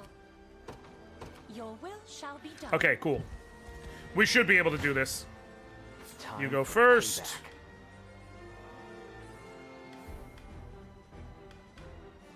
Bam. You probably need at least one recovery cycle on that one. Or wait, yeah. That's why I was like, I'm gonna take a bit too much. A bit, like, it's gonna be a bit problematic if I don't heal Lex. But that should set it where I needed to, which it did. Damn. Okay. Here's where he gets pushed back. I have you. That'll do for Oh, they won because of the... What's it called? Okay, boom. Your villainy ends here. Take him down. Ow. Man, that range assist is no fucking joke. This is why you have him default to crush if there's only one enemy in a row, because stun is hella useful. Flames of war. Regular levels do not do a lot for you stats-wise. We march. Onward. Okay. For the liberation. To me. Let's take what's ours. There in a second. Okay. And March. Valor skill, and we're gonna use Valorous Order, which will affect all three of them for one battle, but it's all I really need. Prepare yourselves. Oh, hey, You face me. who would I rather have? Stand before me. Come then. Prepare yourselves. You face me. If I have him go, he can squeeze some experience out of it, and then Clive can come in and mop them up after the fact. So we'll do that. Anyone who's after an early death, step right up. I got more than enough arrows to go around. Yoink! Take it. Bitch! Block for you. Block for you.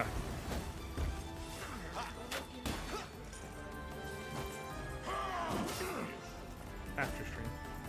You guys can eat without me? Huh? I understand. Well, what's she getting?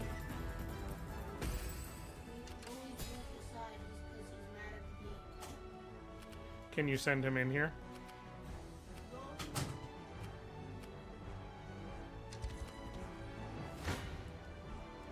Your villainy ends here. I could let him get one more. I could, Liana, but that would be smarter than what I'm doing. You face me.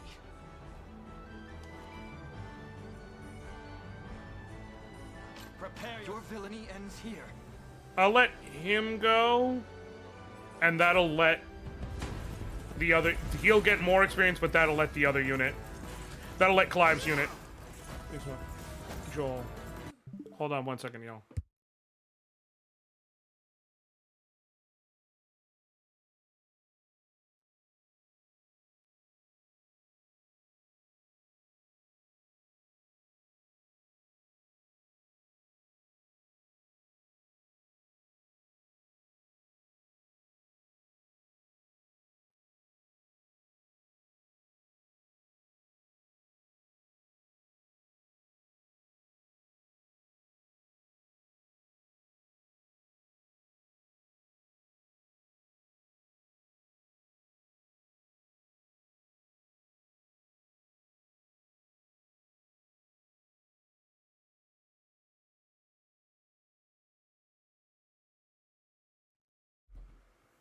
Okay. Bing. Incapacitated. Died from poison. Bing. And then Aubin's probably going to kill the unit leader now. Oh, a burning shot? Hell yeah. Kids are stronger than they look. But you do have to defeat the whole unit. So, good call. I wasn't even thinking of that, Ileana. I keep forgetting there is an ability to do that. How much time is left? There is enough that I could let you get it, and I think I will. Royal Order! Because you still have, like, one of my only level 4s still in here. You face me. I'll make it quick. Boom. Huh? Just getting started.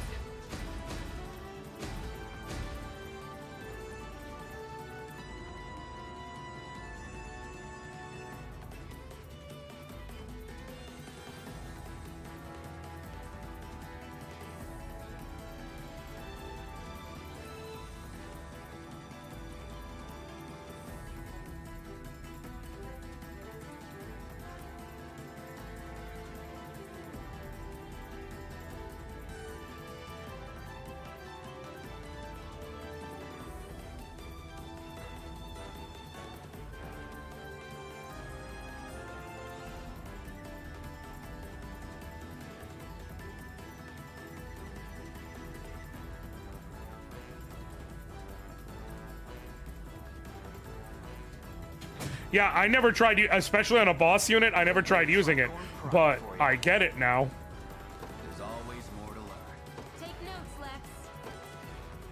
I can't. I am a big Lex Cross Chloe fan, by the way.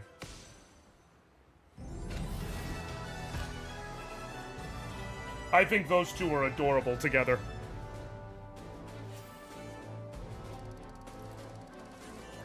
And that essentially was a map.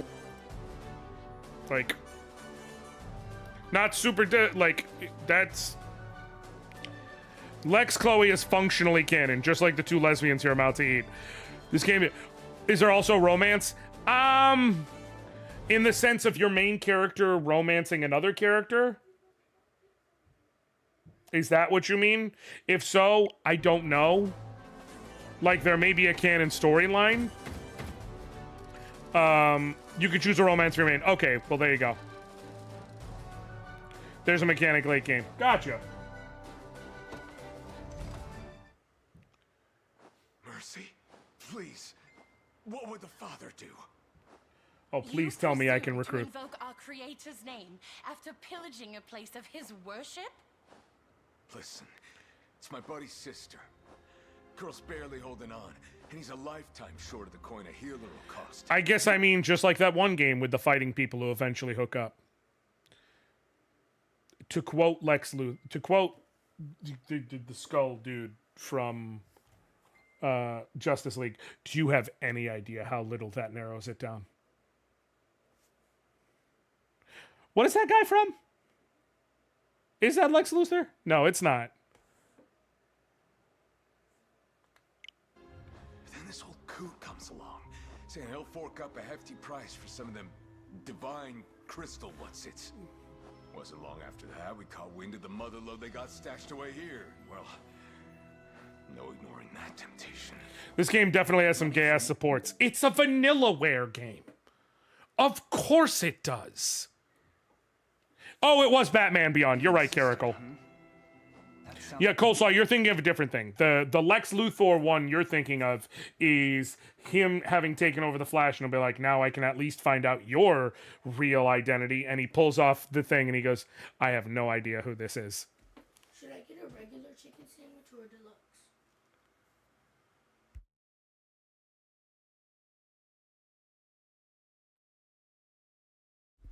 I'll just All right. It's familiar. I have no idea who this is. Yeah. A brazen lie, spun to spare his heretical neck. Allow me to pass righteous judgment upon this sinner.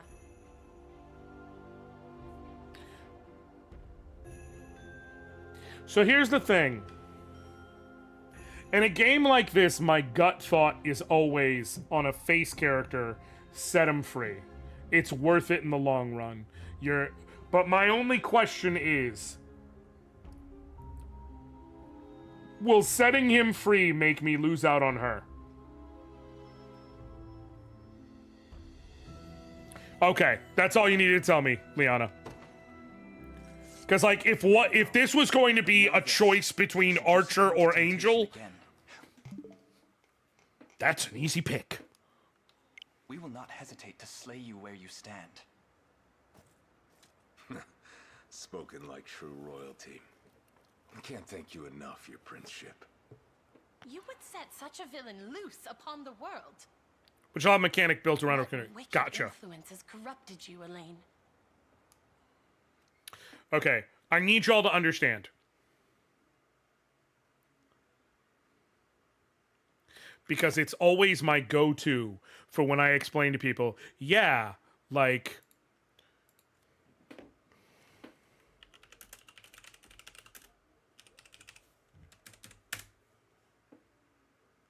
This is my go-to for explaining to people who need to understand that Vanillaware got no problem being gay as hell. Okay? I am about to show you my favorite relationship from 13 Sentinels Aegis Rim. Hijiyama and Okino. And I need you to understand, the whole thing is, Okino went back in time, and that's where they met. And now they're in the present, but there's a lot of time travel that's involved in theories of 13 Sentinels. Okino was pretending to be a girl in the past. Still is. Sort of, kind of, in the present. It's weird. It's not, like, there's a lot of trans allegory there. However, is actively dressed as a girl. Hijiyama, but has openly admitted to being a boy. Hijiyama clearly had a thing for Okino in the past and is finding this out, and I just need you to see Okino's ability to flirt with him. And this man is always cool, calm, collected. He, like, in the present, he comes across as like a long-haired rebel loner biker dude, and Okino can say any given phrase and just fucking This is in a different game. This is in 13 Sentinels Aegis Rim. If you haven't played it, you should. But it's made by Vanillaware. It's made by the same company. And I just need you... This is the same company. And knowing the context of these two, I just need you to see the way they interact. Okay? What'll you do? Push me over? Pin me down? I would never. Besides, you're a man, aren't you? Why don't you find out? So you're actually Tsukasa Okino. Why do you wear women's clothes? Doesn't feel great to hear you say it like that.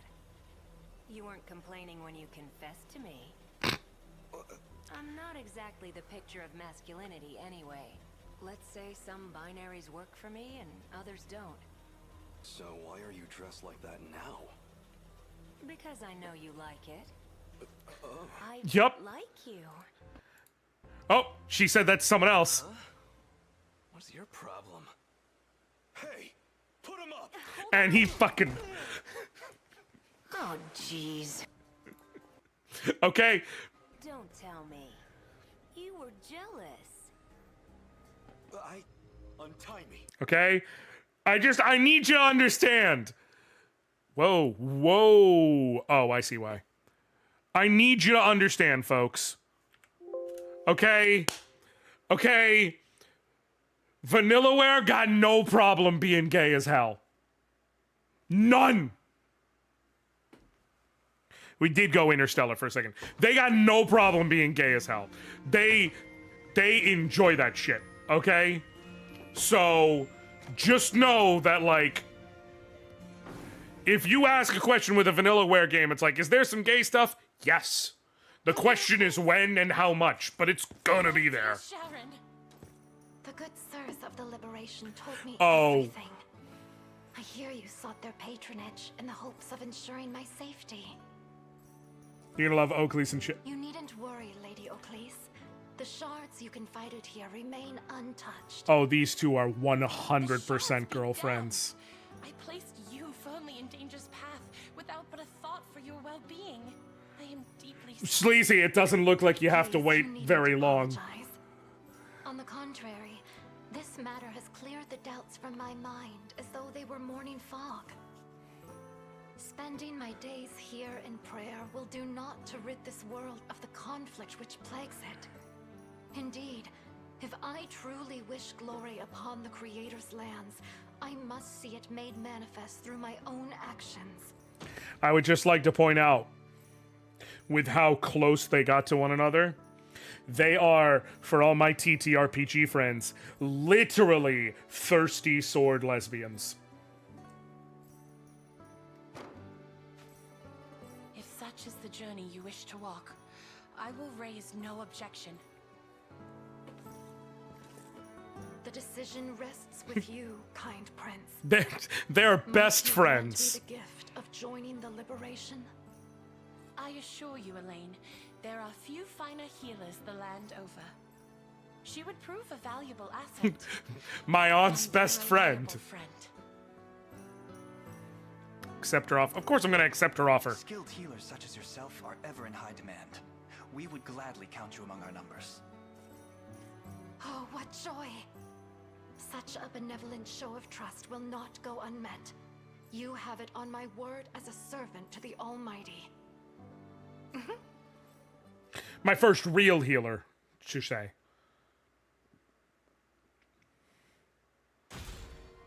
Why can't I also get Oakley's? Hey! Ooh, I got a bronze bangle. There are, I think, like 3 named clerics you can recruit. Nice. Whenever there's a way for the game to punish you for recruiting so much. Not really. I only hope I can be of some use. Clerics specialize in supporting allies with healing magic. Position them in the back row to have them aid allies from relative safety. So the game won't punish it. Like, the punishment would come in the form of certain characters not leveling up because you don't have enough slots to hold them all. But that's not really punishment. Like, it's just... It's no different than saying you're punished in Fire Emblem for recruiting all the possible characters.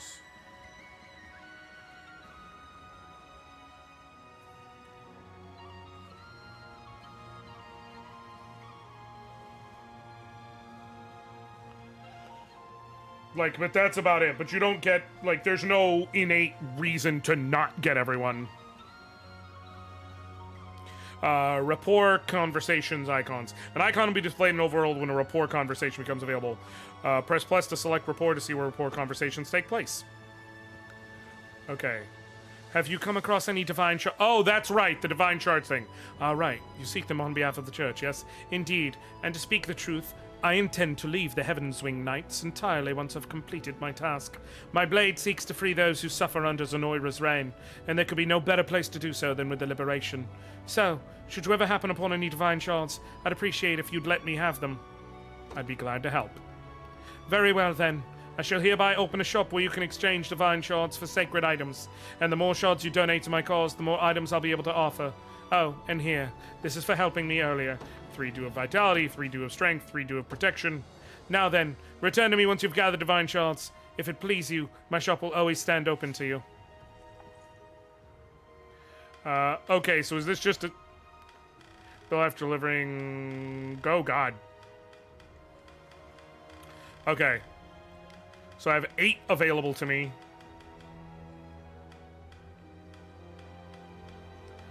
Hallowed Corn Ash, do of Vitality, do of Strength, do of Knowledge. Okay, the weapons seem to me to be the wise choice. Or the gear in general. Need to give her a lot of shards. You can get over a new unique character, and you have a whole bunch of extra slots for generics you can optionally recruit to. Yeah.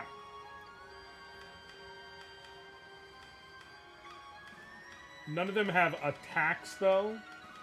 So they're not perfect or anything. But, still, for the right character...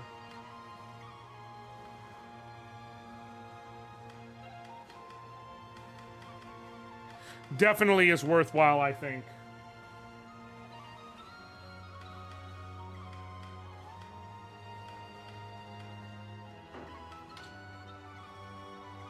I want True Thrust for you. For each of them, it makes sense. Templar's Axe.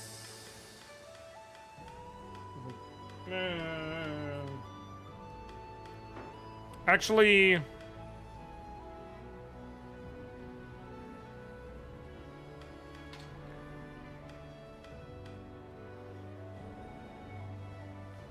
Actually, Hodrick would probably benefit from it.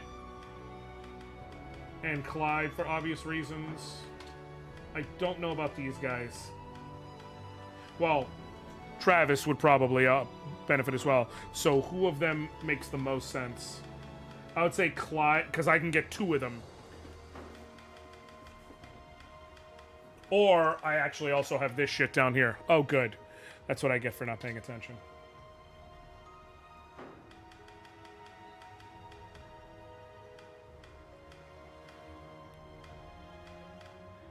I didn't. Let me see what it does. Ooh. Ooh, that's very good for like a healing unit. Or really anyone with good secondary abilities. It's warding. Magic barrier. Negate the next magic damage dealt to an ally. Hell yeah. Okay. Probably I do want to save up for that. Feel free to return whenever you found more divine shards. Pardon the intrusion, my prince, but would you permit me to visit the cemetery? Due to her advanced age, our head cleric, Mother Lelia, asked me to offer prayers to the fallen spirits in her stead. Appreciate it, Liana. You have my deepest thanks, Elaine. The souls of the departed should rest easier now.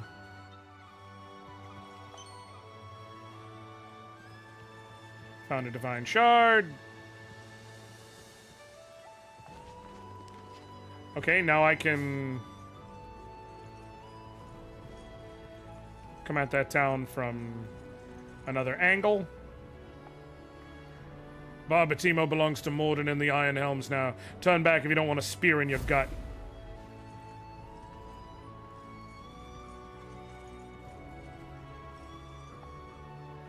Fort Chandelis has a long history of working with the church, making it a good place to hire clerics from your army. Our prayers provide divine healing and more, so it's quite common to see us deployed on the field of battle. Do any of y'all have anything worth noting? I've got 10 exactly. I could unlock another unit slot.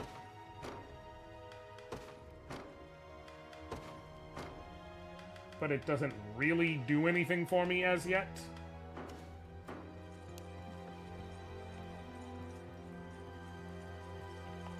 Pass through there, come up. I don't know how that works, but that's fine. Got another divine shard. Okay, now I have the 10, so I can go get that lapis pendant.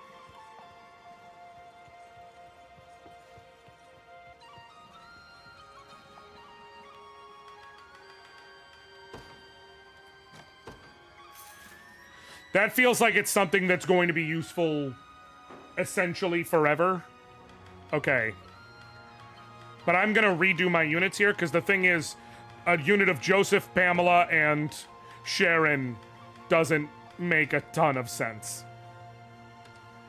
Because Sharon can just heal people, and that's it. Like...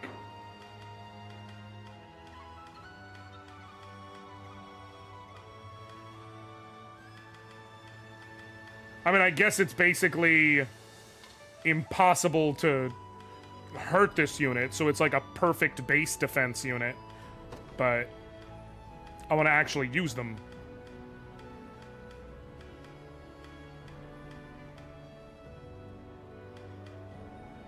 You know what would honestly make the most sense? Reposition Bruno to here. Now they can deal a ton of damage. And then right here, we'll play Sharon. And now this unit actually has some sustain. And Sharon is going to get... Wait.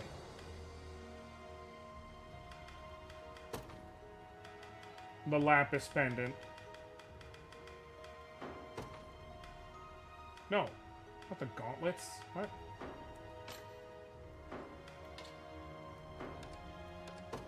By the grace of the Oh, Holy I went to the Unicorn. wrong screen. Hello. And now that gives her the ability to quick heal another ally. And then you can get that bronze bangle, I think. Watchman the Lantern gives you magic defense, blindness immunity, burn immunity. Bronze bangle gives you to it. You just need the extra survivability. And now this unit has some decent defenses for any situation.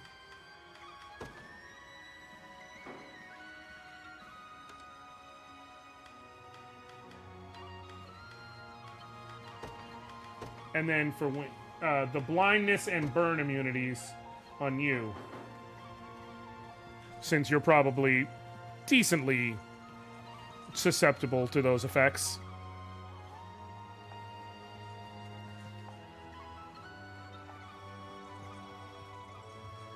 Okay.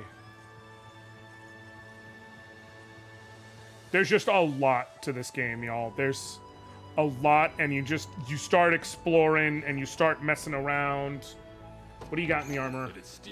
So there's usual, like, every place tends to have, like, 1 or 2 items that are basically a cut above others, like a single weapon that will... So, for instance, this one right here, Flame Bow, it's hard for you to see under my name, but you can see there's, like, a red thing. Equipping the Flame Bow actually gives you a flame arrow attack.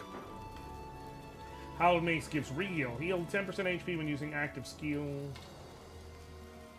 That may be worth it.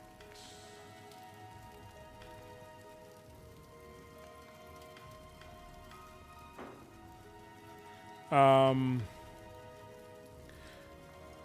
fact, I think it is worth it. Better armor is available, but for now, because money is not growing on trees. Done and done. Be seeing ya. Visioner. Here to shop, or maybe to sell. Just come back soon. Deliveries. Okay, you need meager timber. I don't have enough, and Corsite stone. I do have enough. So many fun mechanics that give you interesting choice to make, and they all work together in a satisfying way. That's basically how I feel about it. That is absolutely how I feel about it so far. Like, I just want to keep exploring the game, so to speak. The Flame Bow is going to lower my HP and get rid of the...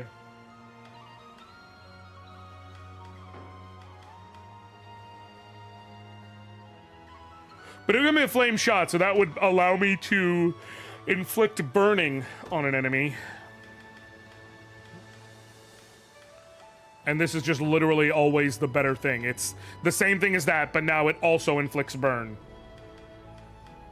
I think it's worth it.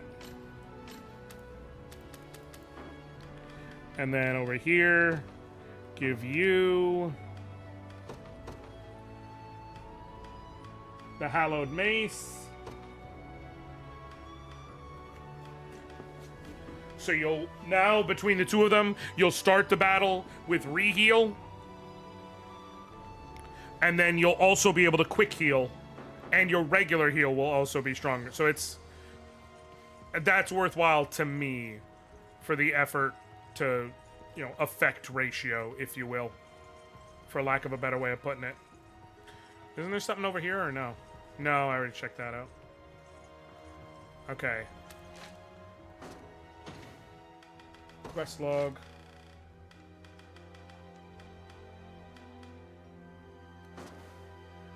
Heraldry. New heraldry available. Oh. The Palavian Orthodoxy. I can tell at some point I'm going to want to just sit and really dig into the meat and potatoes of things like heraldry for every character.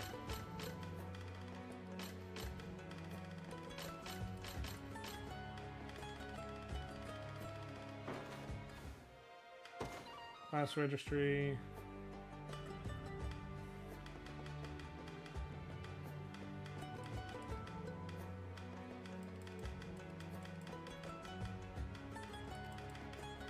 Feather Sword is the name of the Angel Knight. Although there is very clearly either upgrades or alternatives to a lot of these. I'm assuming most classes can promote. But obviously, you know. Hey, thank you, Dorian. I appreciate you. How you doing today, bud? Good to see you. Welcome.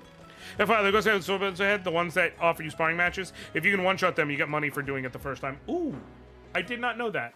I will have to check and see. I thought they were purely for sparring, so that is good to know. Thank you for that, Jason. I appreciate it, because I would have just not tried it. Oh. It doesn't look like anyone's used this watchtower in quite some time. There's some equipment in here, too. Might as well take it. Ooh, free camping set. Yeah, you want to look around for stuff. You saw that's... I just happened to come near and like, oh, cool. Sparring match. Ooh, close. Is there anything I can do to help it? I don't think so.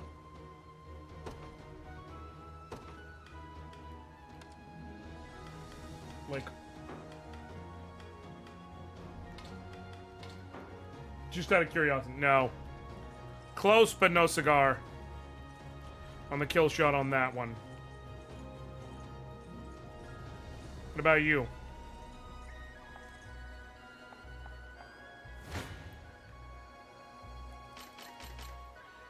Ooh. Well, y'all dead. Just got woken up from a 5-hour coma / nap. Well, I'm glad you understand and called it a coma. Because I'm not trying to be, you know, that guy, but like, when people are like, I just took a nap. For like 4 hours, I'm like, that's a nap. Or that's not a nap, rather. That's a sleep. You took a 4-hour sleep. Thank you for sparring with me, Prince. In addition to providing support healing, we can also use healing assist on allied units. Though that's only possible if we're the leader of our unit. Hey, oh, I see. And it's marked with a green check if I've beaten them, so that's how I know right off bat. Good. Can't beat you yet. Okay. So it's just a matter of... Now, do they level scale? Or are they basically just set until later?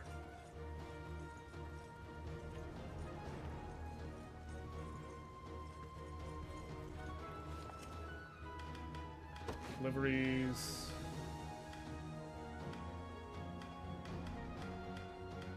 Might as well do... I'm gonna save the meager timber for that other town that needs 10. I don't believe they scale. Perfect. So they basically are smart enough to set it up and be like, hey man, this is what you need to do. Like, we're gonna give you the opportunity to come back and do what you gotta do. Where I couldn't one-shot, so I wait a few levels and get back later. Perfect. That's all I needed to know. Yeah, but like I said, I'm not saying it offensively, Dorian. I've done it before in the middle of the day, took a nice 3-hour sleep. I'm just acknowledging it's a sleep. It's not a nap. What if I...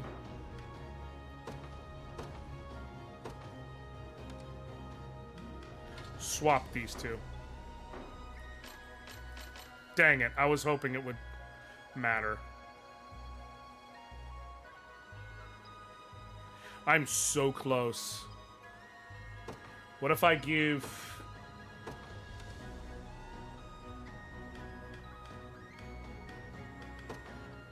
You've got the flame bow. What if I give you a better sword? Will it matter? Just hypothetical. Let's give you the Templar sword and see. Nope. It's the extra little bits, so... Okay.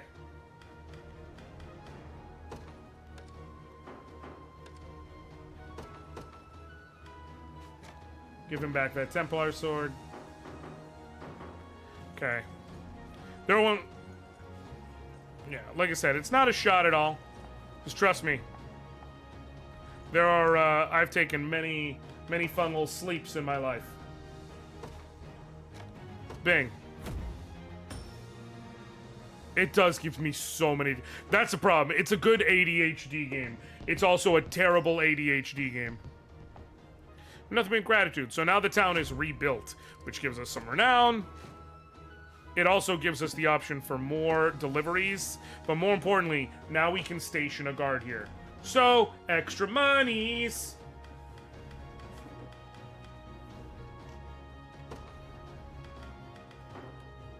I'll keep the peace, Your Majesty. And you can also give gifts to the people who are stationing the town for for boosting your, what's it called with them? Your rapport.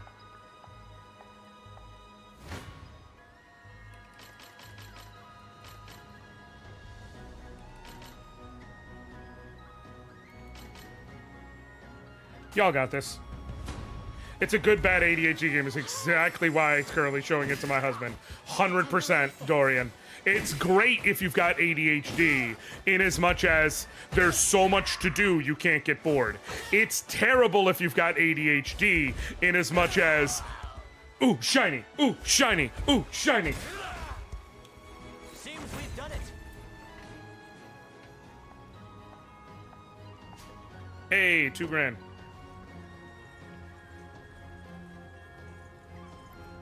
Is there anything over here? No? Okay. But it's really, really good. Again, it's new. It's from Atlus. It's from Vanillaware. It was produced by Atlus. Here's a good hint. If you are playing a game and all you can think is, man, there's some weird shit in this game. It's fun, but there is some weird shit in this game. Atlus is... There's a non-zero chance Atlus was involved at some point in the game. Just saying. Or some point in the development cycle. Too many thieves. What if I... No. I'm sure I could redo my layout to better handle it, but it's fine. Let me tell you, for the first 2 weeks of this game's release, which is a few days before my birthday, so it has an extra special place in my heart, because of that, this game had a death grip on me. I could not put it down. I don't blame you. I don't blame you. I can tell it's gonna do that to me already. Like, I'm not even... There's no confusion. Stand no chance here at our present strength, Your Highness. And we turn back. Thank you for listening. Yeah, you can try and fight them. The game is literally telling you, like, dude, you're gonna get your shit stomped in if you try and fight this battle right now. We'll let you, though, if you want. Let me look inside. Oh, hey. My gods, I love Atlus. Weirdos that they are. If only they would just let characters be rare. So here's the thing, Zeke. I don't know if you saw the Thirsty Sword lesbians a minute ago. Vanillaware don't give a shit about what Atlus has to say about it. Vanillaware 100% lets their characters be gay. Just all types of gay.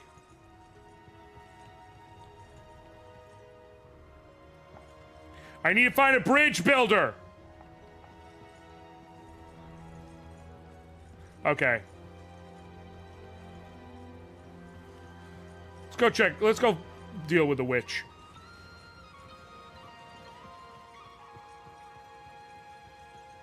There were times I sat down instead of progressing the story or exploring new areas. I spent a couple hours theory crafting new unit loadouts. Oh, 100%. Because it's not just, and, you know, I get it already. There's plenty of people who can hear that and be like, wait, how do you spend a couple hours? Like, it's just you swap one unit and the other. And it's like, no. But each piece is precision crafted because you're trying to come up with a squad full of units. So if you just change one person, like, in your mind, I know you're thinking it's just one person, but the reality is you're fundamentally changing whatever unit that one person was in before. Also, what if you have someone else? What if you have another unit that's fulfilling the same situation? It's a strange carving on this monument here. I already said how Travis's unit is my sustain unit. If I change up his unit to be more offensively focused, then yeah, it won't be my sustain unit anymore. But also, it will, but then also, while it won't be my sustain, like, now what do I do for a sustain unit? Like, I have to make a decision with that in mind. You'll see no harm. Embarrassing. Good.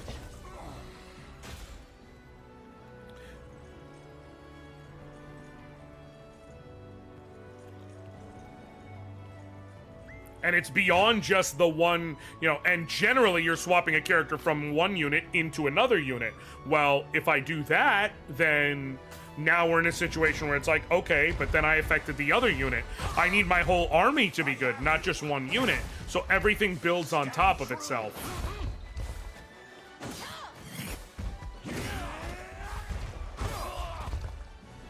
The battle is won.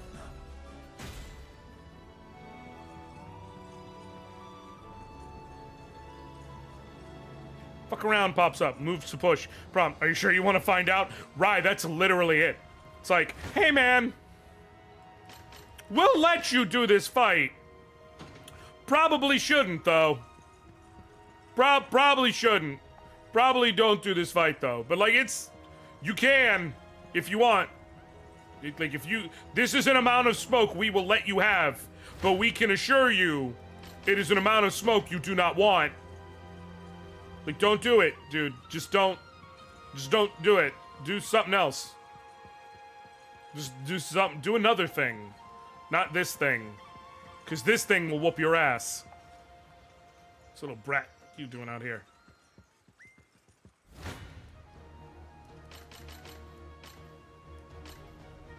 I'll let Elaine's unit do the job. Oh, I forgot to switch to the other screen, which will allow me to properly see this. That aside, if you've never played their other major franchise, Etrian Odyssey, oh, I love Etrian Odyssey. I've been playing that since the original release on DS. I fucking love Etrian Odyssey.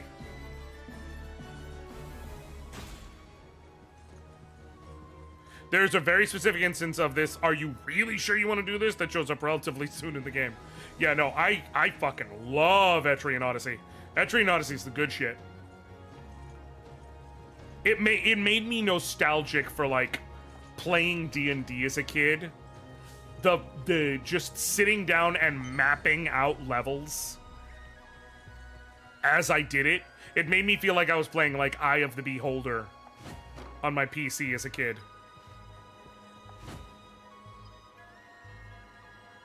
All right, we got time for another fight.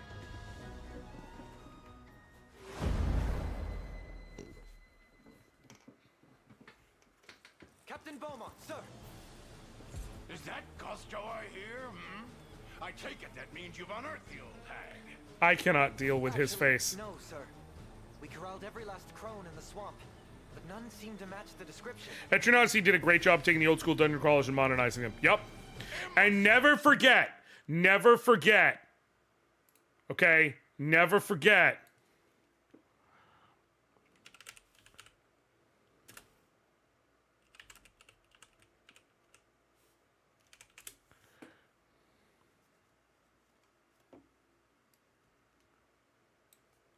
Everything you need to know about Etrian Odyssey was covered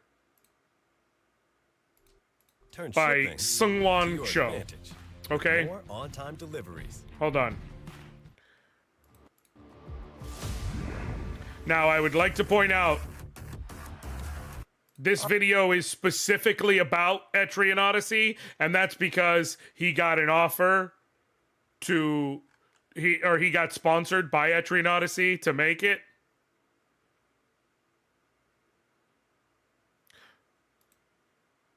It was the guy who called me a kid, Tommy. But here's all you need. Here's everything you need to know about Etrian Odyssey. All right, you can have 5 members in your party. Well, I'm a Ronin. Sure. And my brother Chadicus is also a Ronin. So how about 3 more Ronins? I wouldn't recommend it. If we all hit the bad guys really hard and really fast, everything will be okay. Maybe a healer would be... Okay, thanks, Guildmaster. Bye. Yeah, but wait, who's going in the back row? I'll forget it. We're back. Where are the other Ronins? Oh, they're all dead. It turns out when you start bleeding and you just keep on bleeding, eventually you just don't have blood anymore. Oh my god. Anyway, we'll take 3 Me-dicks? Pretty sure it's me-dick. I don't know if you need 3. Listen, buddy, better to be safe than sorry. Let's go ahead and put those 3 me-dicks in the front row. No, don't. That way, we won't get in the way of them healing the party. Radicus, you are a genius. I am a genius. No, you are not. Okay, we're back. And the medics? Oh, absolutely all not dead. dead. Turns out those medics are really good at getting torn in half. Why are you doing quotation marks? Oh, I'm just mimicking how the monsters tore their eyeballs out with their claws before tearing them in half. Oh my god, enough. Listen. There are so many classes you can choose from. Alchemists, hexers, protectors. Okay. So I would recommend a variety of members with different capabilities. Uh-huh. And placing the right members in the front row or back row is crucial to success. I see. So, for example, Lalon's Connect. What's a Lanzanek? Well, they're a melee class. Uh-huh. Well-rounded stats. Yeah. They can use Swords! Swords! We have swords! No, listen. 3 Lanzaneks, please! With swords! Swords! Swords! Swords! Swords! Swords! Swords! Do we really have to go with them? I'm so sorry. This video is sponsored by Atlus. That's everything you need to know about Etrian Odyssey, folks. Just so you're aware. Just so you're pretty sure it's me, Dix. What do you expect me to do? Well, Jason, that is actually part of the Pro ZD lore. Okay, you know what? For those of you who are unfamiliar with the Legend of the Dragon King, I have one more I have to show you now.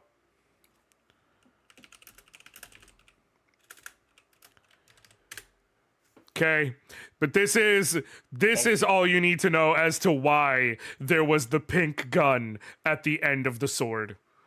It's perfect. It's one of my favorite videos ever. I reference it all the time.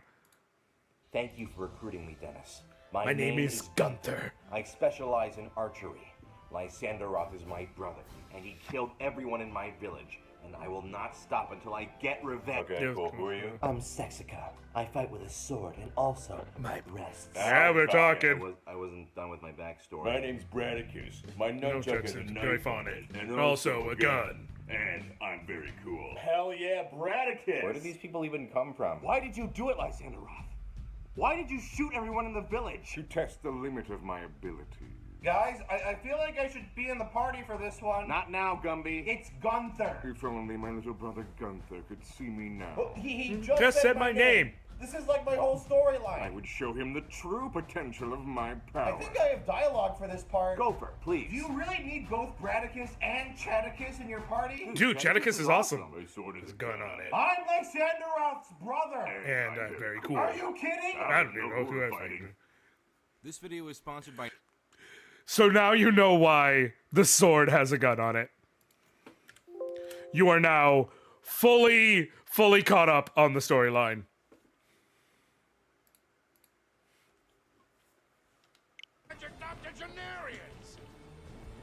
That's it.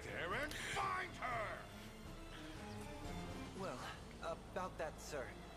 We've just received word from one of our scouts. I think we want 3 me dicks. It's a medic. Pretty sure it's me dicks.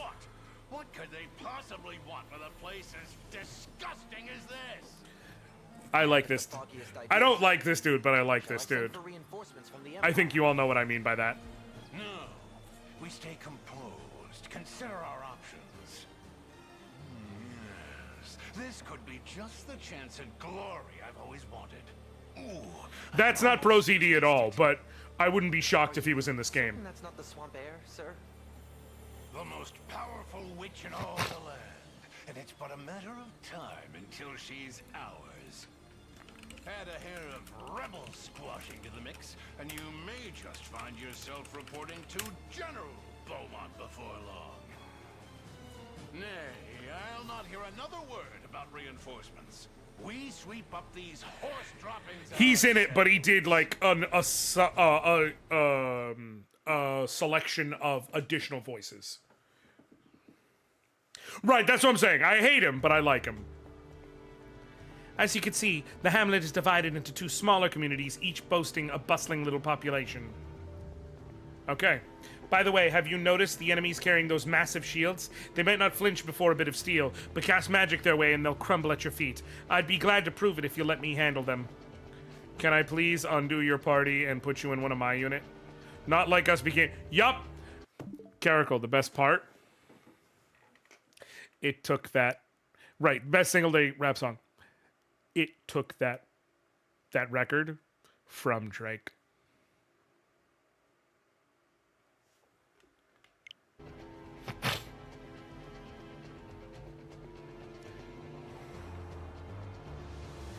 Witches excel at casting magic attacks in battle, making them effective against hoplites and other classes with low magic defense. I'm coming, friends. Belmont. Okay. Wop, wop, wop, wop, wop, dot, fuck 'em up. Okay.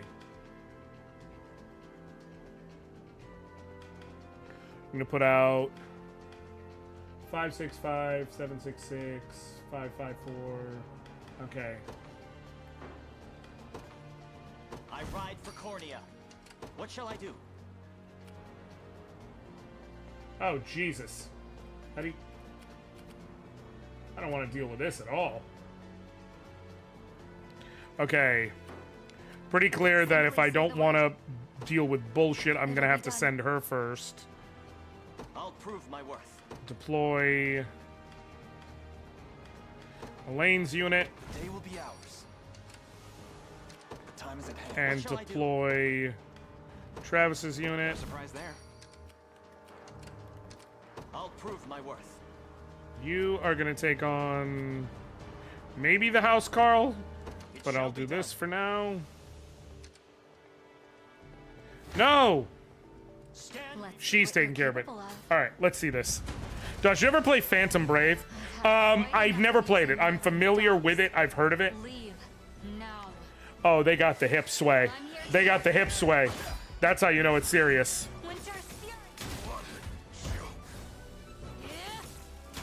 But I did never get to play Phantom Brave. Maybe I overdid it. Oh shit! Bats! Oh, was that it? What shall I do? Take you down right quick. Depart. Ready. Don't worry. You can go there and get that. I shall never fail. Easy takedown. Easy takedown. I'm familiar with the existence of Phantom Brave, but I never played that. I've also am familiar with the existence of, but never got to play Makai Kingdom. I do love Yana's voice. It's very good. Them witches got jiggle physics. It's the way you said it. I'm sorry. It's just very funny. Why are you using Warding Slash? Didn't I get you a Venom Fang, or did I give that to someone else?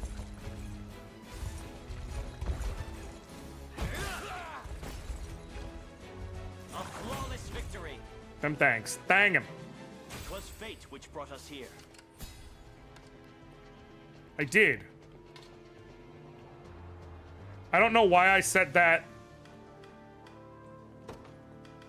condition. What does Warding Slash do?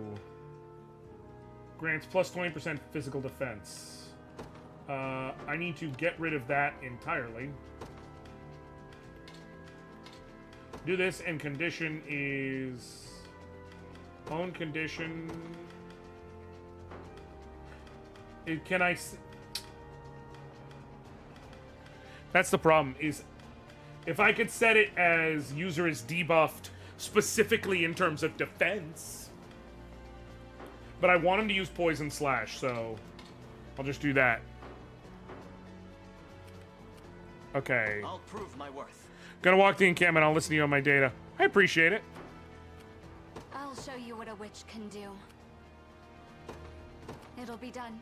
Okay. Deploy Joseph's unit just to hang out here and defend.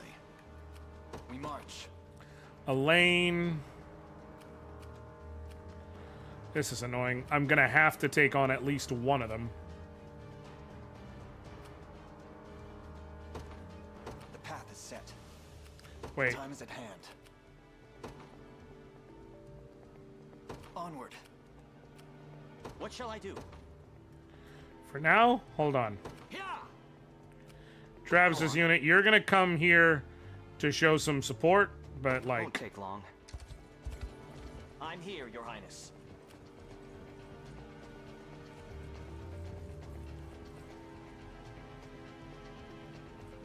Wait, this may be foolish. Your fate is sealed. What magic should I grace you with?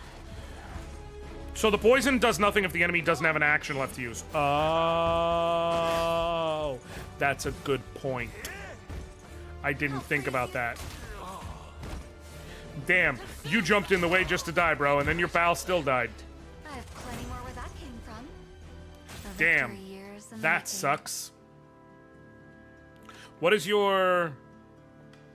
Can provide magic assists.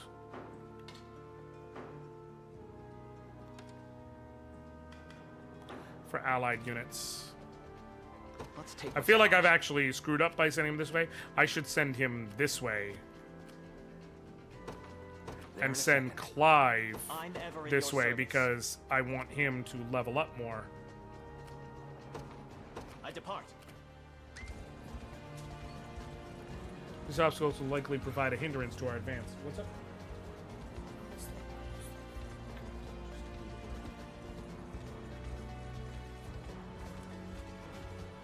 Thank you. No, I'm good. Love you. And can be destroyed by attacking them a certain number of times. Units with Housecarl set as their leader can destroy obstacles more quickly due to their leader skill. Gotcha. So I guess I need to me. Do that to destroy him. Oh shit. Let's see what you're capable of. You haven't really messed with the tactic system yet, which is fine because the game hasn't given you a tutorial on it yet. That'll happen once you hit a certain battle. I'm assuming by tactics you mean, Oh no, I didn't want you to fight them. My magic is yours.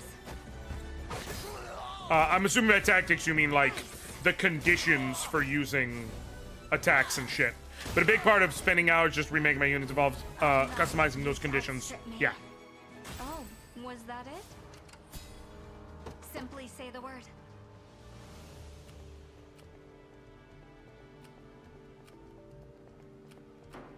Ready. Don't worry. I'll prove my worth. Yeah. Okay. For the sake of this, how do I make... I'm gonna make him the leader. I understand it takes a valor point.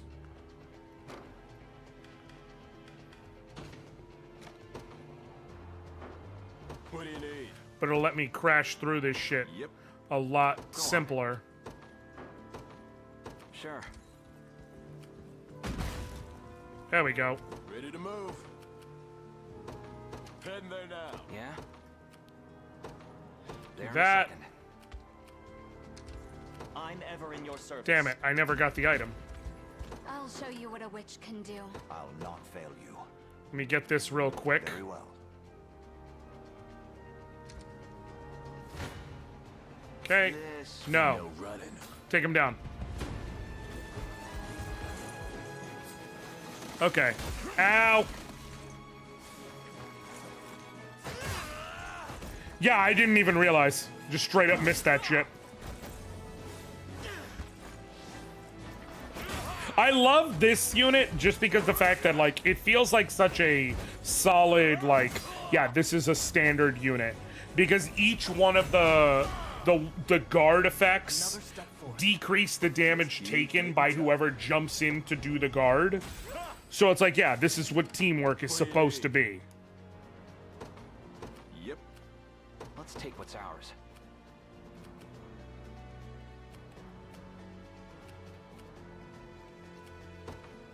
Take care of you. This is the place. Ready to move.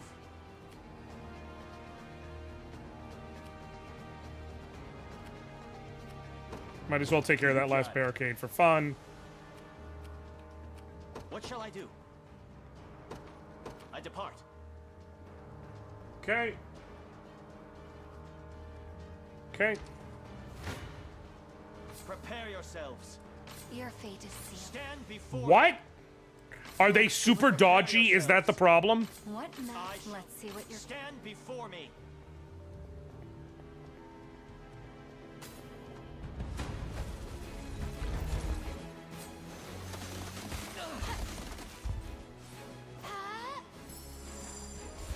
Okay. Yup. Yup. Okay. But we took one of them down. Oh shit.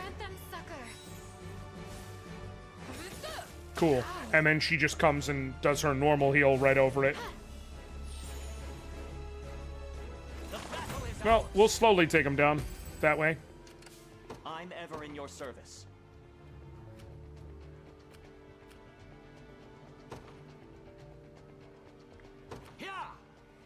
Ready. Have her go there. I shall never fail. Cool. Doom, and then he can move over and take out the other one real quick, fast, and in a hurry. Easy peasy. And then she'll take out the witch, and then they can sit and rest real quick, assuming the town guard dude isn't about to pop out another fun surprise for us. I get it now. Poison slash. Here's the problem. Both poison slash and warding slash don't really give him any benefit if they don't have another attack coming his way. So it's kind of like it's a 6 of 1, half a dozen situation. What shall I do? I depart. Stand before me.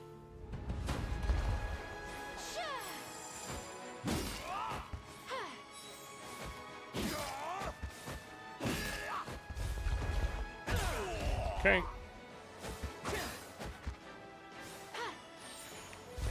He really needs something that's going to have a benefit no matter what. Either one works just as good as the other if there's no... Right. I'll prove my worth. Rest. You can finish up the shit you're doing. Once you get the item. Acquired Concealing Cloak. Move you back there so there's no issues. Go on. Keep you coming in. No! Dude! Heading there now. Let's take what's ours. Won't take long. What do you need?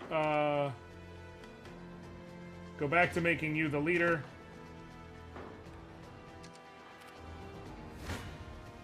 Okay. What magic Take you down. Here we go. First strike means a free kill. I have plenty more where that came from. And then you rest. And you Yeah. come to take out these guys. However, he might be only able to target enemies with 0 AP left, but there might be something in the backline still able to attack. So in that rare case, that's actually a good point. I'll try. You face me. You will almost have him dead. So that's good enough for me. Take the range assist. Ow!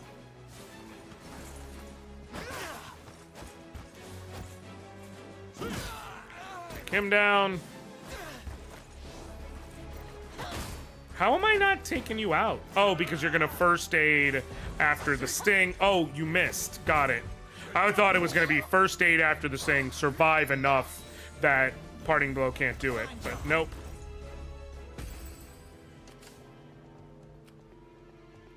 Cool. Fortune smiles upon us. Okay. Come then. Time for payback. I'll make it quick. Come then. Who makes more sense? Time for payback. Your villainy Him. ends here. Okay.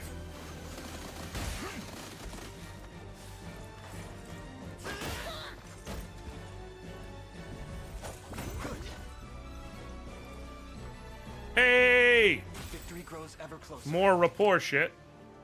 Okay. Let you go in. Arrow rain! Oh, suck my dick. Ow. Damn. It just stings a bit, that's all. Can't quite kill you with that setup. Vexing indeed.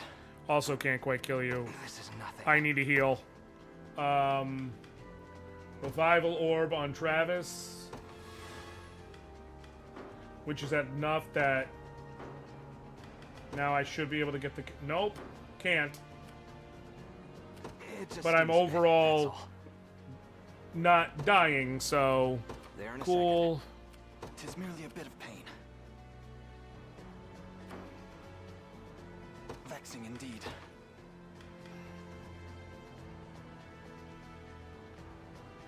Oh, if I realized I would have used the camping set. I'll use another revival orb on you. I got real aggressive, so that will allow me to The path is set. do what I need to. I'll make it quick. You won't get the kill, but you'll... This is good. So,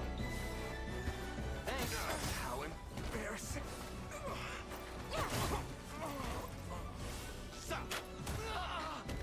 how? Oh, guaranteed hit. That's right. I have you. Damn.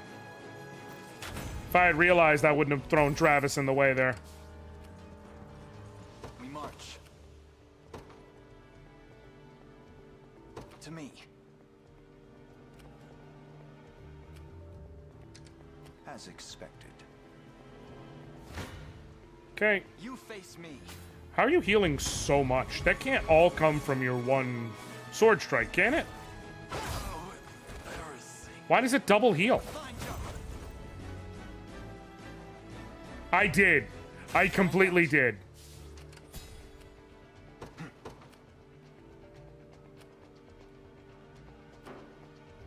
The time is at hand. Rest. I'm losing blood here. Wait, no! Garrison. It just stings a bit, that's all. Garrison. They made it too easy. This is nothing. Rest. Okay. I'm ever in your service. You wait here, because he's coming, but also that dude's also about to pop out a unit. I'll prove my worth. So you can take each of them out, essentially. Lean edge heals once for hitting and once for another condition. Oh, got it. That would be why. Because I'm sitting here like, I know it's going to heal him, but I feel like there's no reason why he should be double healing that much. And it's like, oh, there's another condition that I'm just forgetting. I'm here to help. Okay. Finish him off. Finish him off. The battle is ours. Victory. I'm ever in your service. I depart. Okay. Stand before Take me. him down. Elaine is... Well, that makes sense. It makes sense that they would make him an exceptional tank. Like, main character. Be safe. That they would say, yeah, we're gonna Victory. make this dude able to take some hits. Any new abilities? No. Any new abilities? No. Okay. Ready. You won't be able to take him down, but you'll be able to get close. Okay. I'm losing blood here. We march. Okay. You take him down. To me. I'm curious. What is the... We're 25%. Oh, if the target's defeated. Got it. Got it.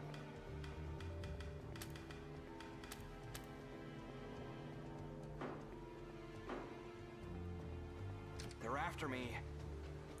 Shit. This is gonna suck. Only one solution here. That makes sense. It just stings a bit. That's all. Items. Camping set. Much better. Now it was worth it. And maybe I shouldn't have used that this soon into things, but... I'm not. Your villainy ends here. I'll try. Come then. Okay. But you take it. Fun fact, Elena's tanky but does not have the armor type. So this gets him around certain abilities and conditions that target and or do extra damage. Well, yeah, that felt like, and it feels like an intentional thing where they're like, listen, we're going to give you a main character who can take the hell out of some damage, but is not beholden to that damage. If that makes sense. Or is not beholden to being a tank. Like, he's going to be able to do what he needs to do. He's going to be useful. But he has multiple things available to him to that effect. And we're not going to make him susceptible to things that would take out other people. Go on. Which is, again, arguably how you should do it in a game like this. Let's see what you're capable of. Okay, boom. Oh, that fighter is probably going to go down. But that's okay.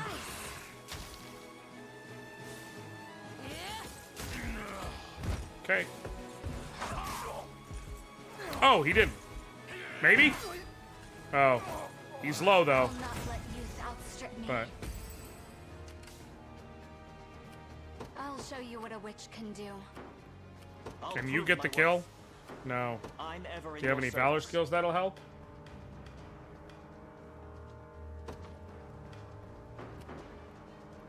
I'll prove my worth. Do you have a valor skill you can use that'll help? Gravity. But that lowers the mobility. Teleport. Immediately whip. Nope. So we just go in for the kill again. No, this game was very well designed. I will say that. Splendid. Hallowed Cornash can be used during a battle stage to revive a defeated unit or recover valor points. You can also use it to avert a game over. When the time limit expires, your command post is claimed by an enemy or your army is defeated. That feels very useful for multiple reasons. Yeah, let's take you down so that you can't keep fucking harassing me with them arrow rains. The enemies being able to use valor skills, it's obviously fair. It also is that type of thing that feels like, damn, I have to sit and think about what I'm doing so I don't get my fucking ass reamed out backwards. The time is at hand. We march. The path is set. Let's take what's ours. The time is at hand.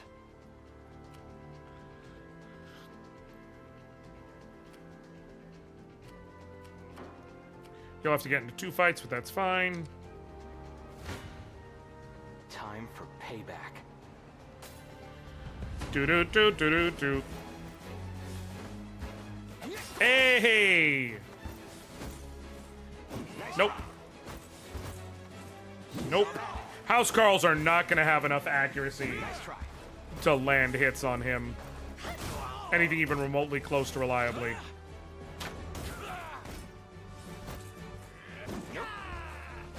Cool, so one more fight, and that'll be over.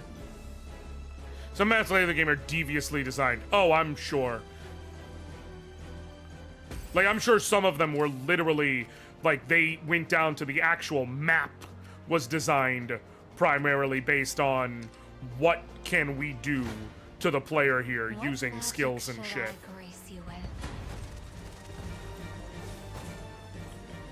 Ow.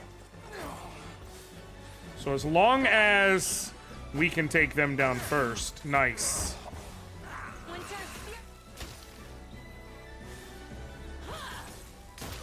And what I'm gonna do is Valor skill to heal her unit. Was that it?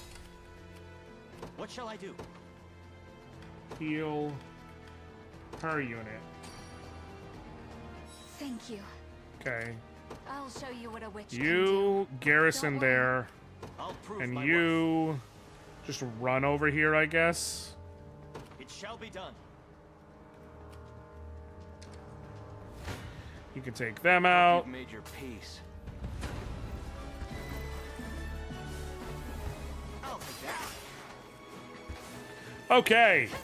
Easy peasy, lemon squeezy. That'll do for now. Oh, Rolf is so... I didn't have a choice.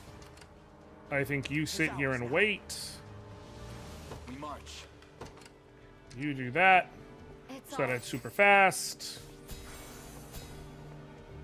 My thanks for rescuing us. Please take this in return. Acquired conveyance stone. Ah, but before you go, are you making good use of your available valor skills? Such skills can replenish stamina, return fallen allies to the field of battle, and more. Different classes have access to different skills, of course, but any one of them might prove to be the decisive moment in a fierce battle. Okay? And then what I actually need is valor skill. I can warp her right there, which is what makes sense to me. There's not any items over there that I just conveniently skipped, right? Because if so, I'm going to be pissed at myself. Nope. Okay, cool. We got plenty of time. Damn. I fear for our safety. Let's see what Tis a deficient plan. your fate is. What magic should I grace you Have with? her take care of it, I guess.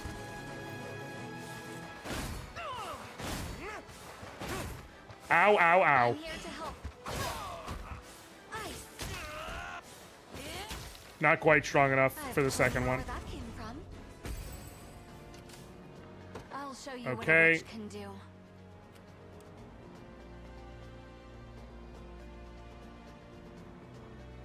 Guess let her head into battle.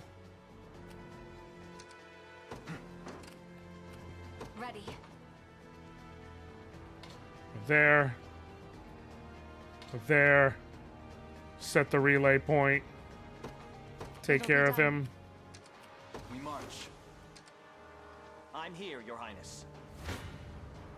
Let's Easy see what you're peasy. capable of. Oh, I'm gonna take damage. Come on. Go on then. Are you serious? Maybe I overdid it. Okay. As I thought. What is your unit build? 2 of those thingies and the soldier guy. I'll show you what a witch can do. You'll deal a ton of damage.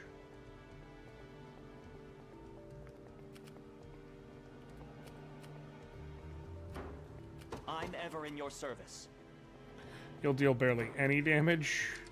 I think what makes sense is Don't worry. that. You won't kill, though, which is what I need. What magic should I grace you with?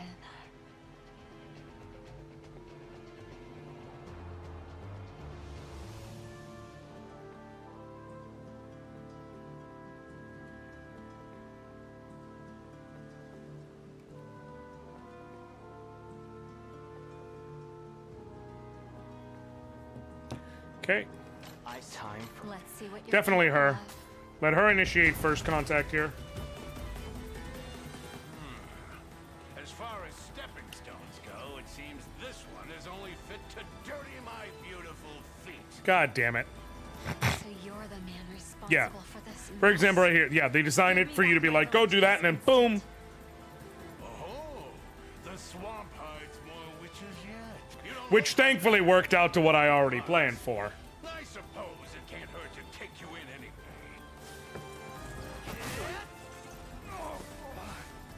Ring slash! I love a good slime ball, though. That's the thing. I love me a good slime ball. Ah, my delicious dreams crumbling to dust in my mouth. Nice bolt. Cool.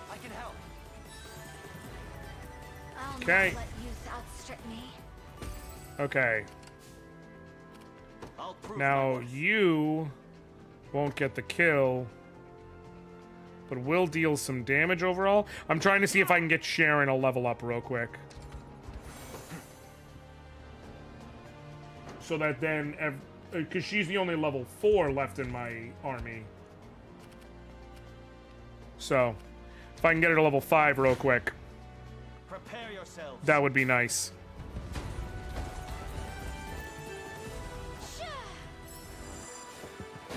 Ow. A temporary fix.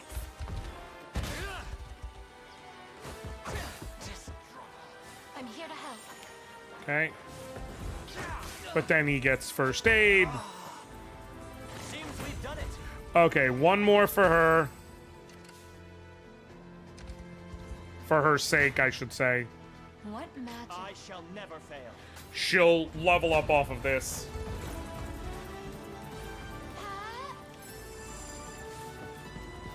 Sorry. Grant them succor. Hey! Oh, will we kill that guy? I think so. I think because now he takes enough that poison gets the kill. Maybe. Yep. Cool. The battle is ours. I move forward in the light of the divine. So now who do I actually want to get that kill shot? You're all level 6. She's only level 5, but I would be wasting the kill on her on 2 generic units who won't be joining me. It feels like the smart choice is I'll show you what a witch can do. I'm on my someone way. else. We march. What shall I do? I depart. Go on. There in a second. The time is at hand. Valor. Valorous Order. Just for the fun of it. Unnecessary, but just for the fun of it. Stronger than ever. And then Royal Order. Excellent. And then go get that kill. Onward. This the place? Cool. Your villainy ends here. Here we go. Easy peasy.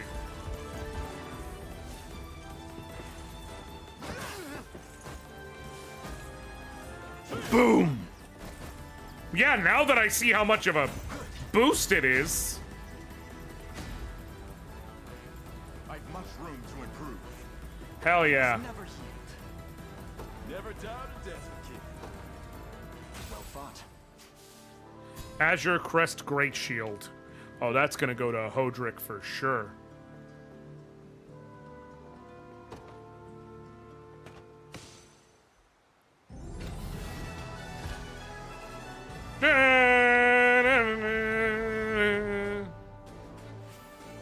Oh, damn. I came in well under time on this one.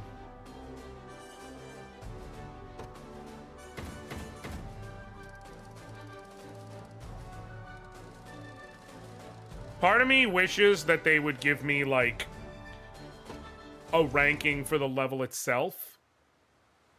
And then part of me is like, nope, glad they don't, because I would obsess.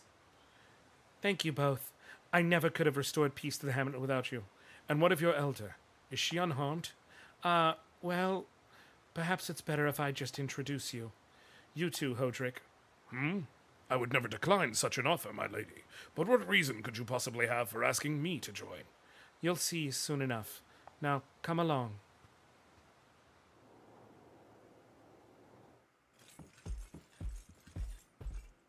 Tell us, Yana, where is this elder you spoke of?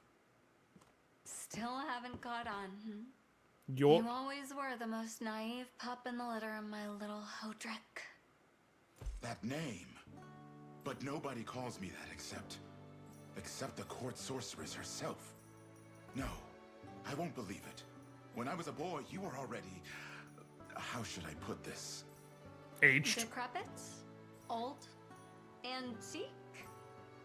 Such a form would make it painfully obvious who our village elder truly was. And an awful bother to get around at that. So I crafted a spell to peel back the years and restore my youth. Though I dare say it dampened my magic as well. Okay. It's astonishing what miracle sorcery empowers. I get it.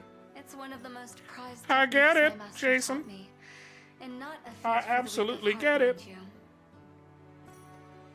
you. Now, I'd very much like to resume my duties, and I'd like to do so in service of the liberation. Let this old vassal Hell yeah. put a young hand toward restoring her homeland. The honor would be ours, Yana. It seems this swamp can offer more than just dreary weather.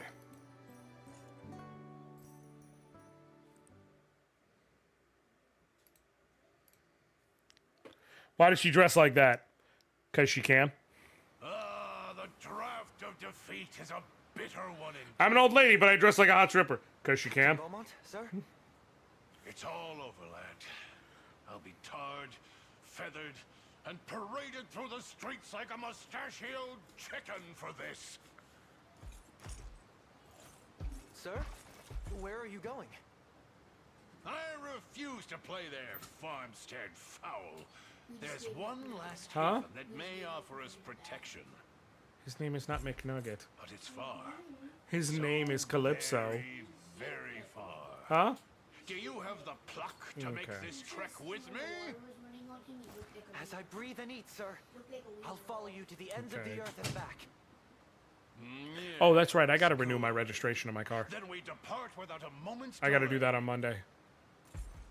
Remember this day, lad, as our first booted step into the most lucrative trade you can imagine.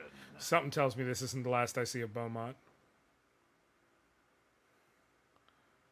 Something tells me I'm gonna have to deal with Beaumont.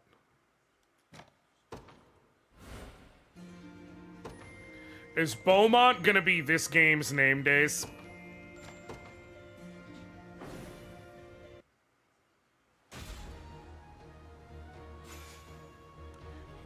God, I love Beaumont. He's a piece of shit. Ah, yes. The two genders.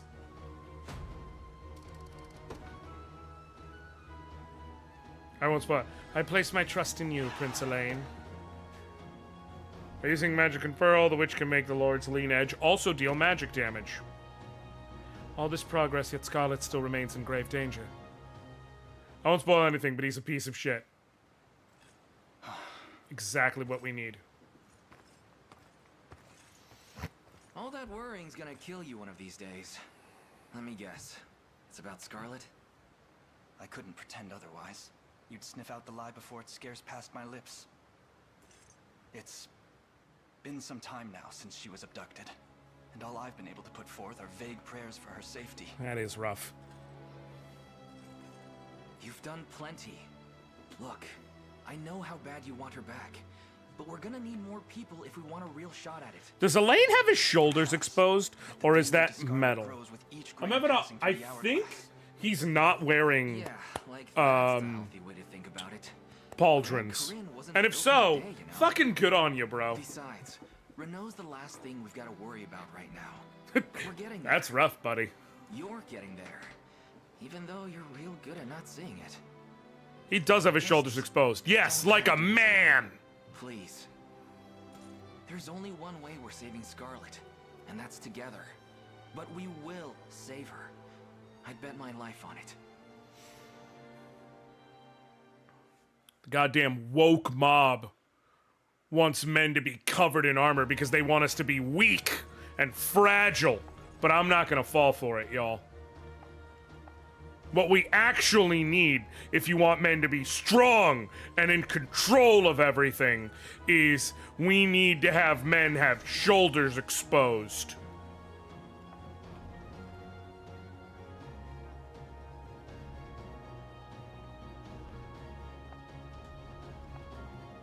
Okay. This is Joe Brandon's America. That's actually, I literally, the game mom texted me because apparently it's official. Panera is no longer selling the lemonade that kills you. Like, literally, they're no longer selling the lemonade that kills you. Can't get it at Panera anymore. And when I found out, I was like, look at this. They can't even sell the lemonade that kills you anymore. Pfft, this is Joe Brandon's America. Okay, what does Guard Hunter do? Activates after an enemy guards an attack. Attack a single enemy with magic. Ignores 30% of the... Oh, so if an enemy guards an attack, she gets an extra hit in. She'll lose out on some initiative and some evasion.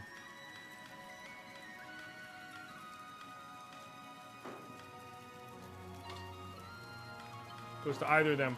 Sorcerer's Connection. Activates before an ally uses a magic attack. Active. Grants an ally plus 50% magic attack. Grants a user mind. Okay. This could be good on if I had a unit with both Sharon and Yana. But that seems like it's for specific things. Warcry. Grants user activates start of battle. Grants a user plus 20% physical attack. Activates before an ally attacks. Active. Grants 30% for allies' next attack. Gambler's Coin. Buff an ally for the next attack. Grants plus 30% attack, plus 50% critical damage, and minus 50% accuracy. There's lots here. I don't know that I'm going to buy any of it just yet. Especially because money does not grow on trees. Head south from here, you'll end up in the Winding Wood, but you'll need an elven guide if you want to get through. That sign can't stop me. I can't read. Damn.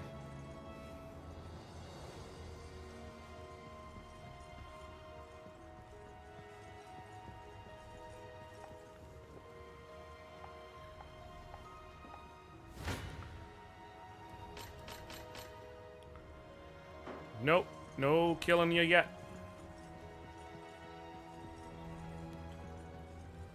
I need to decide whose unit Yana goes in, but liveries, more number, Corvia Herb.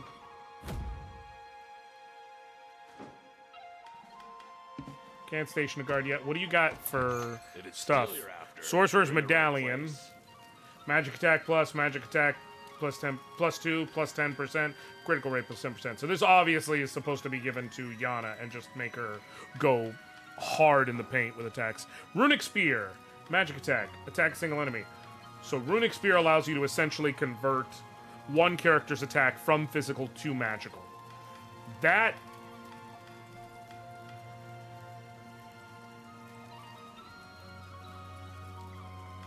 could be good on Hodrick. Actually,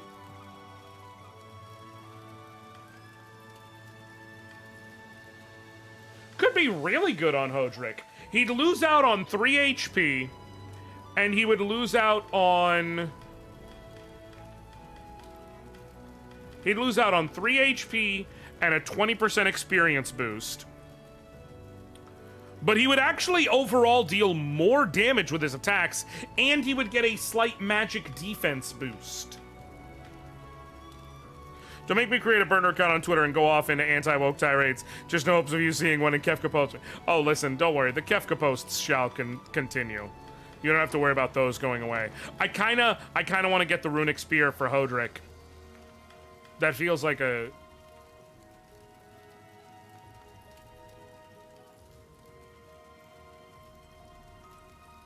I'm not going to because it costs so much, and I don't really have, like, a lot of shit to make money with right now.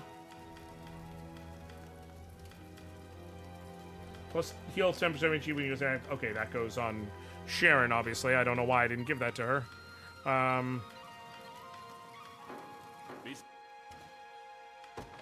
Here to shop, or maybe to sell. Smoke nuts! You can get smoked nuts, everybody! Smoke nuts! Y'all knew what you were doing when you came to my stream. I'm not gonna apologize for shit. Y'all knew. You came anyways. That's a you thing. That's a you problem. Smoke these nuts. See, you're getting in the spirit. No, we're gonna swap you out for Yana. I officially have no need of Pamela. I'm going to leave her in the army, if only due to the fact that, like, as I get extra slots in existing units, I might open up an extra slot for her. I don't feel I will at any point. Oh, hey, I can get the kill with her now.